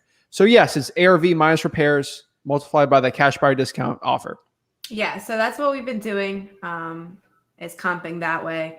And then my other question is that when you list the price or when you get a house under contract and then you're trying to find that buyer, what price do you give that buyer? That ARV, or do you give them what price would you give them? Because obviously you can't give them the ARV because it's not repaired. I give them ARV minus repairs and then whatever discount they're okay with. So I do a 10% discount and they try to negotiate me down more from there. That's kind of roughly what I would do. 10%, sometimes you're at 15 or 20. Myrtle Beach, you're probably at 15. But I would dangle 10 and then let them negotiate it down. And then obviously you're going to have 5 cash buyers, and whoever bids you up the most, that's a reasonably good cash buyer. Go from there. Okay. And then I have a third question really quickly. So when you're comping, let's say you have a very slim list that you can compare to. Comps. Yeah. Do you get what's so I know you compare beds, baths, square footage, year built. That's you really want to stay within that. Yes. Now, if you go back, let's say 12 months, you're still not getting enough to actually make a decent comp, or what do you start to give up? Do you go a little bit bigger on the square footage? Do you maybe cut down bed, bath, add more years? Okay. You could do geographic distance. So if you can just do a full like outside view and say, hey, this street, 2 doors down, this 2-2, mine's a 3-2, same square footage, sold for 150, and yours is a 3-2, and it's the same condition. You can roughly know it's probably worth a little more than 150 over a year. Maybe add 5 to 10% extra on that. You can get real creative with it. Okay. And then you start getting really rough numbers. You don't want to be perfect on it. And honestly, it doesn't matter, because is your 10 grand assignment going to turn to a 12 or an 8? Like, you're still going to make money on it. So, and are you going to complain? Not really. Cash flow comps is worst case scenario. Find out what it'll rent for. Go around the zip code and see what are 3-2s in that area renting for. And say 1,500, 150K worst case scenario. Or you just get it under contract and try to sell it to a cash buyer. That's always worst. Yeah. And if you truly believe you get enough of a discount, then go from there. Offer a price that's so low. Sometimes I do that. Sometimes I can't find a comp, or I'll go in the appointment, or my acquisitions person will go in the appointment, and we literally don't know the ARV. But I'm like, if I could buy this for like 120, it's a no-brainer. And we'll get under contract for 120 and sell it for like 150. Yeah. So we make a little no-brainer in our head that we're just going to offer because we don't even know. Okay. No, that's all really helpful, because that's the only part that I've kind of run into, especially in this area, because it's a lot of new builds, but then you're also running into a lot of old homes, and the comps can sometimes be all over the place. So, oh yeah, I mean, you're in a tourist area, so it's a mess. Some are completely really nice Airbnb, and some are like just Section 8, like it's. And no, it's exactly, and it's like you could also have that like Section 8 home around a bunch of houses that are selling for like multiple millions. So trying to find something realistic, and also, like Eric said, not put our butts in the flame at the same time can be really difficult. So no, that's really helpful. I agree. Your problem you're going to run into is some of your sellers, you probably know, is just going to be that crappier deal. And they're going to say, well, this house sold for $4 million. And that should be mine. And then you're going to have to just. The one that you ran a comp on, she wanted like 1.6 for it or something. Yeah. 1.45. Or 1.45. And we couldn't find anything in that area for more than like 7. I was trying. Pushing it. Yeah. I mean, it's next real estate agent. Yeah. I mean, some people are just in la la land. You can't get them out. Yeah, no, absolutely. Follow up every month or two and go from there. Yeah, but that was really helpful. So definitely thank you on that. All right. We'll thank you, have Tara. a lot more questions. All right. Sweet. Any questions from Eric? No, I think, Eric, you have any more questions? Can you comp one real quick, please? Me comp one? He said he would. You said you would comp one with us? If you have a quick one, yeah. Well, I don't have a quick one. It would take a minute, but I'll keep following yours. Send me the address and what you found out, and I'll let you know what I know. Okay. I'll do it for you guys. All right. Perfect. Thank you. All right. Thanks, guys. Okay. All right. Cool. All right. If it takes $3,000 to $5,000 in SMS to get one deal, what's the success rate for cold calling and for trying for dollars? By the way, thank you for all the info. You rock. Thanks, Morgan. The success rate for cold calling for drawing for dollars is really high. Like, you do enough calls, you'll almost get, like, if you cold call like 100,000 leads, it's almost guaranteed you're going to get a deal. Like, if it's a high equity or a vacant list and it's like really good, super big percentage you're going to get a deal. So it's probably what I look at for drawing for dollars. If you do like 1,000 leads, you should get a deal. So that's why I do it. Same call, like skip tracing, batch leads, hands down. Dialer and SMS, batch leads. I just like PropStream because I think it's a better deal for the people. You get a free drawing for dollars app for it too. I'm going to create a course swapping group, but oh no. I'm not condoning it, but I'm not saying yes, but I'm saying no to that. Might join the group though. Just kidding, gurus. We're not. I don't know. San Bernardino, California, local here. Should I try to go virtual right away? Thanks. So good, powerful content. I think San Bernardino, Inland Empire still get deals. Drive for dollars, man, and get it. You got it, Rico. Thank you for doing these lives. It really does help us be able to chat with you directly. That's what I like. I feel bad I can't get all the DMs done tonight, but I'm getting through them enough. So I'll get through everyone who direct messages me, but the lives is the quickest way to get a hold of me. Yes. That's why I like it. The gurus don't like doing it, so that's why. Yeah, I'll give the link. You might be on the YouTube to find it, but I'll pop it up for you.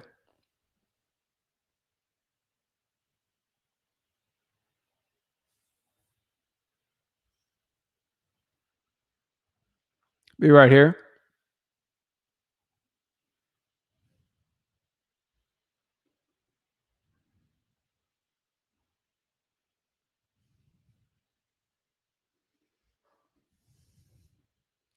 You are so sweet. You have a huge heart, and I love that you are giving back. That's all I can do. That's what I want to do, and that's what it's all about. All right.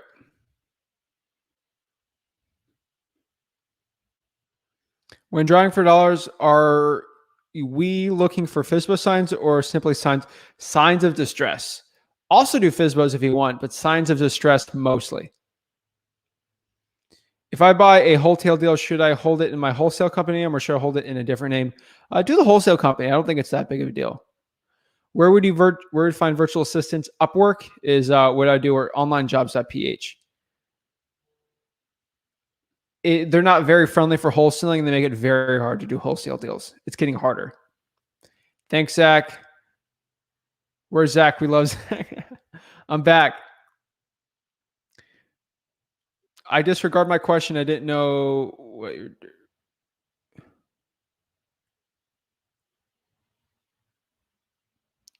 What software makes wholesaling easier, and any thoughts on REI Reply? I've watched your Podio video, the big learning curve. Do you recommend anyone for lease option training? Us, we do free lease option training. So yes, us. I mean, software, if you have the money, I would do it. So PropStream's really good. REI Reply I've heard is really good too. They have an interesting CRM, but I think the free one's better. I use Podio. I have a bunch of videos where I shared everything I do. Government List is one of the best ones, but having a good CRM and then list pulling is probably what I do. Bachelor's is good too.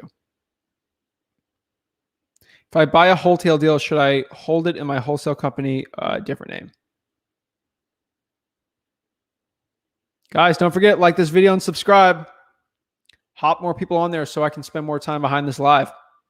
How many cold calls do you do a day? I'm trying to calculate this.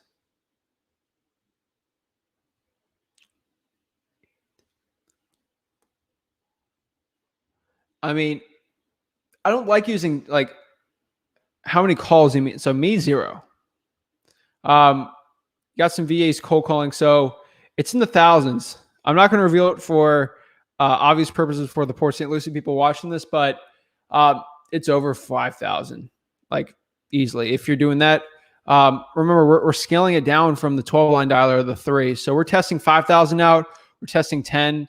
We've even done 20 in a day. We've done 1,000 a day. So we're just testing it out. Which marketing tactic is getting you the most deals right now? Direct mail right now, just because that's where we spend most of our money. Where do you get your leads other than drawing for dollars? ListREI.com.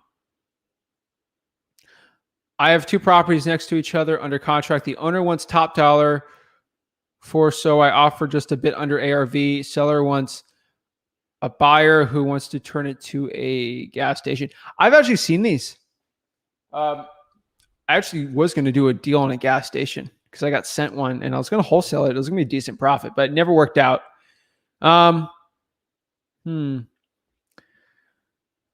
It's an interesting buyer. You're going to have to find some crazy buyers that own gas stations. There's companies that do, and just look them up and try to get them. So get under contract, then find the cash buyer and just people who own gas stations with a lot of money. That's what I do. I don't think it's a bad idea at all if the conversion's right. I'm not the conversion master though for it. How much do you put aside for taxes, or is it automatically taken out by your title?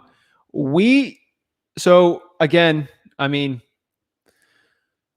I would say at minimum 20 to 25, I would say.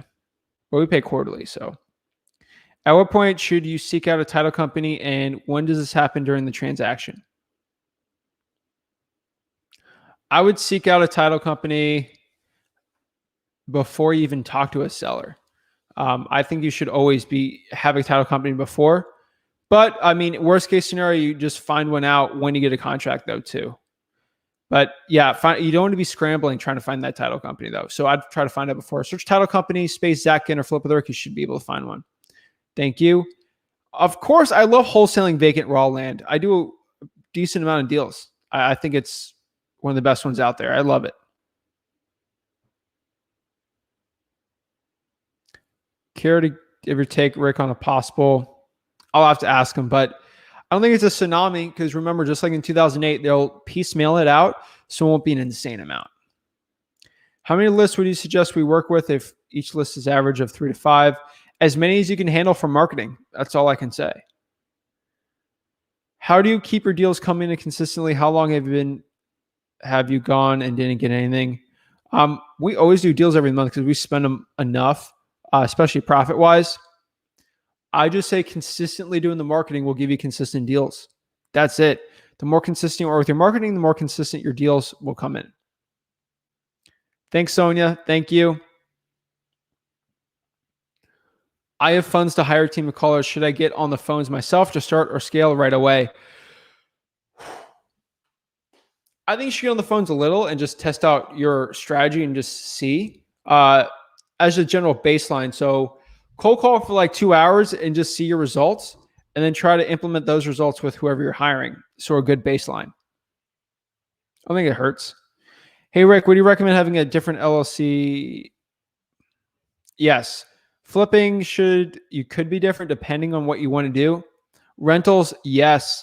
And then if they're doing different things, then yes. Flipping and wholesaling and wholesaling, yes. Flipping should be a separate one, but wholesaling and wholesaling, I say keep that the same.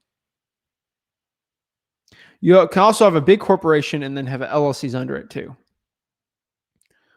I use ZachDialer.com. Zach Dialer. Hey guys, I'm a realtor in New Jersey, and something that works great for me on our MLS is the private comments from the agents. They're not for the public to see. They always tell you the motivation. I love it. That's pretty cool. I'm in El Paso, Texas. Yes, in the desert. How do you go about driving for dollars when it's hard to see distressed properties since there's not much grass and homes that are cheap? Roof. And look at general upkeep of the property and just see if there's like cracks in the stucco or the wood sheath, junk everywhere. That's probably what I'd be doing. But if it's harder for the other wholesalers to do it, it'd be harder for you, which means you better chance of getting a deal. So keep it up. I'm in New York City. I mean, Arizona's like that too. And people are still getting a lot of deals driving for dollars in Arizona. Sweet. I love New York City. Why wouldn't you do? I would do failed listings. Just one of the worst ROIs compared to if you do probates, code violations, driving for dollars. Hey guys, looking for boots on the ground in Detroit. All right. You two are the real deal. God will pay you back tenfold. Thank you. I appreciate it. I don't want anything back for this. I just try to help the people out. That is my goal. Have you or any of you used Connected Investors? No. 4 years. What's up, Natalie? How are you? What's the best way to catch foreclosures in the list pendant stage? I called and knocked every foreclosure that was listed in my city, like 34 of them, and most of them I've already seen auction or have already been touched by. ListREI.com, LISTREI.com will give the actual sales dates or the auction dates. And if it's not on there, then you know it's not, the date's not on there. So that's what we would do. Pull a list of people that already doesn't have the list pendants going. Pre-foreclosures is what you really want to do because you're probably doing foreclosures. Do pre-foreclosures. Way better. Way better. Hi, I'm in Memphis, Tennessee, looking to connect with other wholesalers nationwide. Sweet, sweet, sweet. What's the best way to catch properties? I think we answered that one. Don asks, how do you run comps for properties where the home values are 60K and below and aren't many features of comps? Cash flow comps. Look at the cash flow of the property, what they're renting for. Divide that by 1%. So if it's $600 per month, divide by 1%, that's about 60 grand. That's where we do over 60K.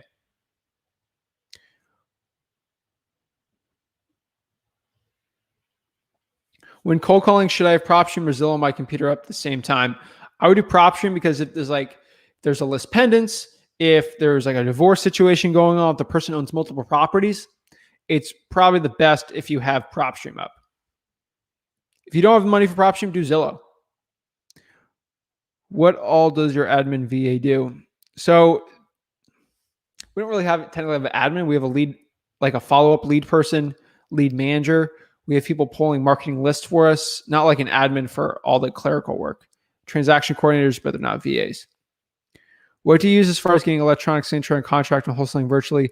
I use Dotloop because Rick owns a real estate brokerage. I don't own it, but Rick does, and we already have access to it, and that's what we're kind of used to. I've heard of Versum Reach. I've never really tested them. It's pretty cheap skip tracing, and I'm pretty sure I don't think it's credit bureau, but I'll do some research on that. Good question, Ray.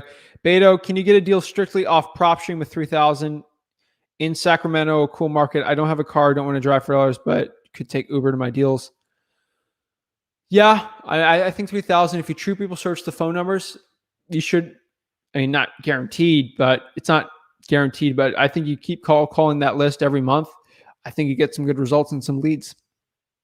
And you could get it virtually like close too. Don't worry. Thanks. What do you use as far as getting electronic signature? So Dotloop, like I said, hopefully you can see my comments now. I can see it. Gene says, do you have videos on your channel where it comes to the best list to go after when cold calling? Niche lists are the best for cold calling. I would say first deal, niche lists. What's the benefit of sub 2 versus wholesaling?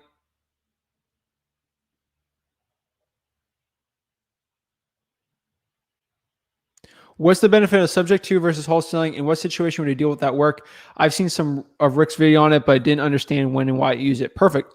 So wholesaling is when there's a lot of equity on a deal. So equity is the value of the home minus what is owed on the property. So if there's a $100,000 house and there's a $96,000 mortgage, it's hard for us to get a wholesale deal like $70,000, right? Like they would have to pay $20,000+ for that. So they won't do it. The cool part about subject to is I can take over their mortgage, give them a couple grand, and then rent that out. And we have a really good arbitrage on that situation.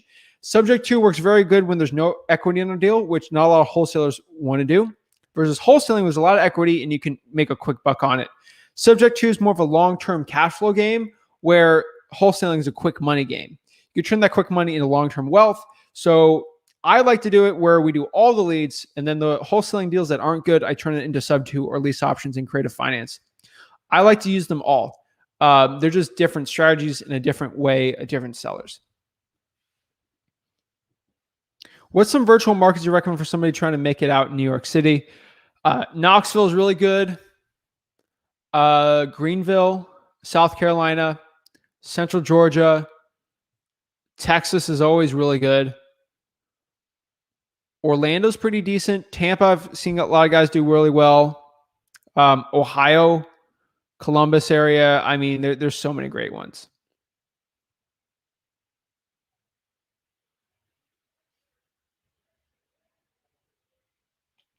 What's your opinion? I love lease options. Oh my gosh. I could talk about them forever. I love lease options. Yes. You make money in the beginning, middle, and end, and there's not a lot of risk. I love it. You don't want to deal with it in the list pendant stage. It's a lot harder wholesale. I would do it before on a pre-foreclosure. I'm new to your channel. Do you teach creative financing? Like, yes. Yes, I do. They're showing up. I hope you post this video so I can watch it again. Yeah, when the live's over, you'll see the full thing so you can rewatch it. And rewatch it like 4, 5, 7, 8, 50 times. Help the YouTube algorithm. Why not? What's the best approach to for sale by owners on Zillow? Search for sale by owner space flip with Rick or for sale by owner FSBO space Zach Ginn. You'll watch me go live for 2 hours. I did another 2. I have like at least 10 hours of me cold calling Fizzos live. Watch my approach on there. I have my ad copy on there. I literally talk to them, bring them down in price. I've actually got some really decent, like really hot leads doing those lives. So you can go watch me, get behind my shoulder and actually watch how I do it. That's what I'd do. Go over 2 hours. You can see exactly what I do hands-on. That's how I learn. So that's why I like doing it. Orlando, Tampa, Land O'Lakes, Pasco County, West Palm's pretty good because people are okay with signing virtually there, and Jacksonville. How do you know how much extra grand to dole out for subject to? Like how you calculated that. It's creative, Patrick. So it's creative financing. So it's really what the right ROI is. So if I'm going to spend $5,000 doling out money and then taking over a payment, and I know I can rent it out for X, Y, and I'm going to make at least, you want to make at least $400 to $500 net every single month in cash flow. So, and you just do a little ROI on there and just say, hey, I'll make 40% ROI on this deal. Be good. You don't want to do 20% ROI. Just buy a regular rental. Regular rental. I'm getting tongue twisted here. But you find it out through the cash flow and seeing what the profit is. If there's more profit, I'd probably give more upfront versus no. It really depends on the equity, really. Do you have videos on the bet? Yeah, search niche list on this channel or search niche list space Zach Ginn or niche list space flip with Rick. You'll find it. I'm telling you. I got all the content. This is what a $7,000 coaching call does. First of all, the coaching calls are like 35 minutes plus or 35 minutes or less. This was 2 hours and 10 minutes going on right now? Like, come on, guys. I just gave 2x or 3x the value of a regular coaching call. So I really appreciate it, guys. Consider subscribing to this channel. Consider smashing that like button, and consider following the movement here we have at Flip with Rick and the Zach Ginn movement. Both channels live right now on air. So consider it. I want to help you guys out. Make your first $100,000 in real estate wholesaling absolutely for free. That's what I want to do. Zach Ginn here signing out.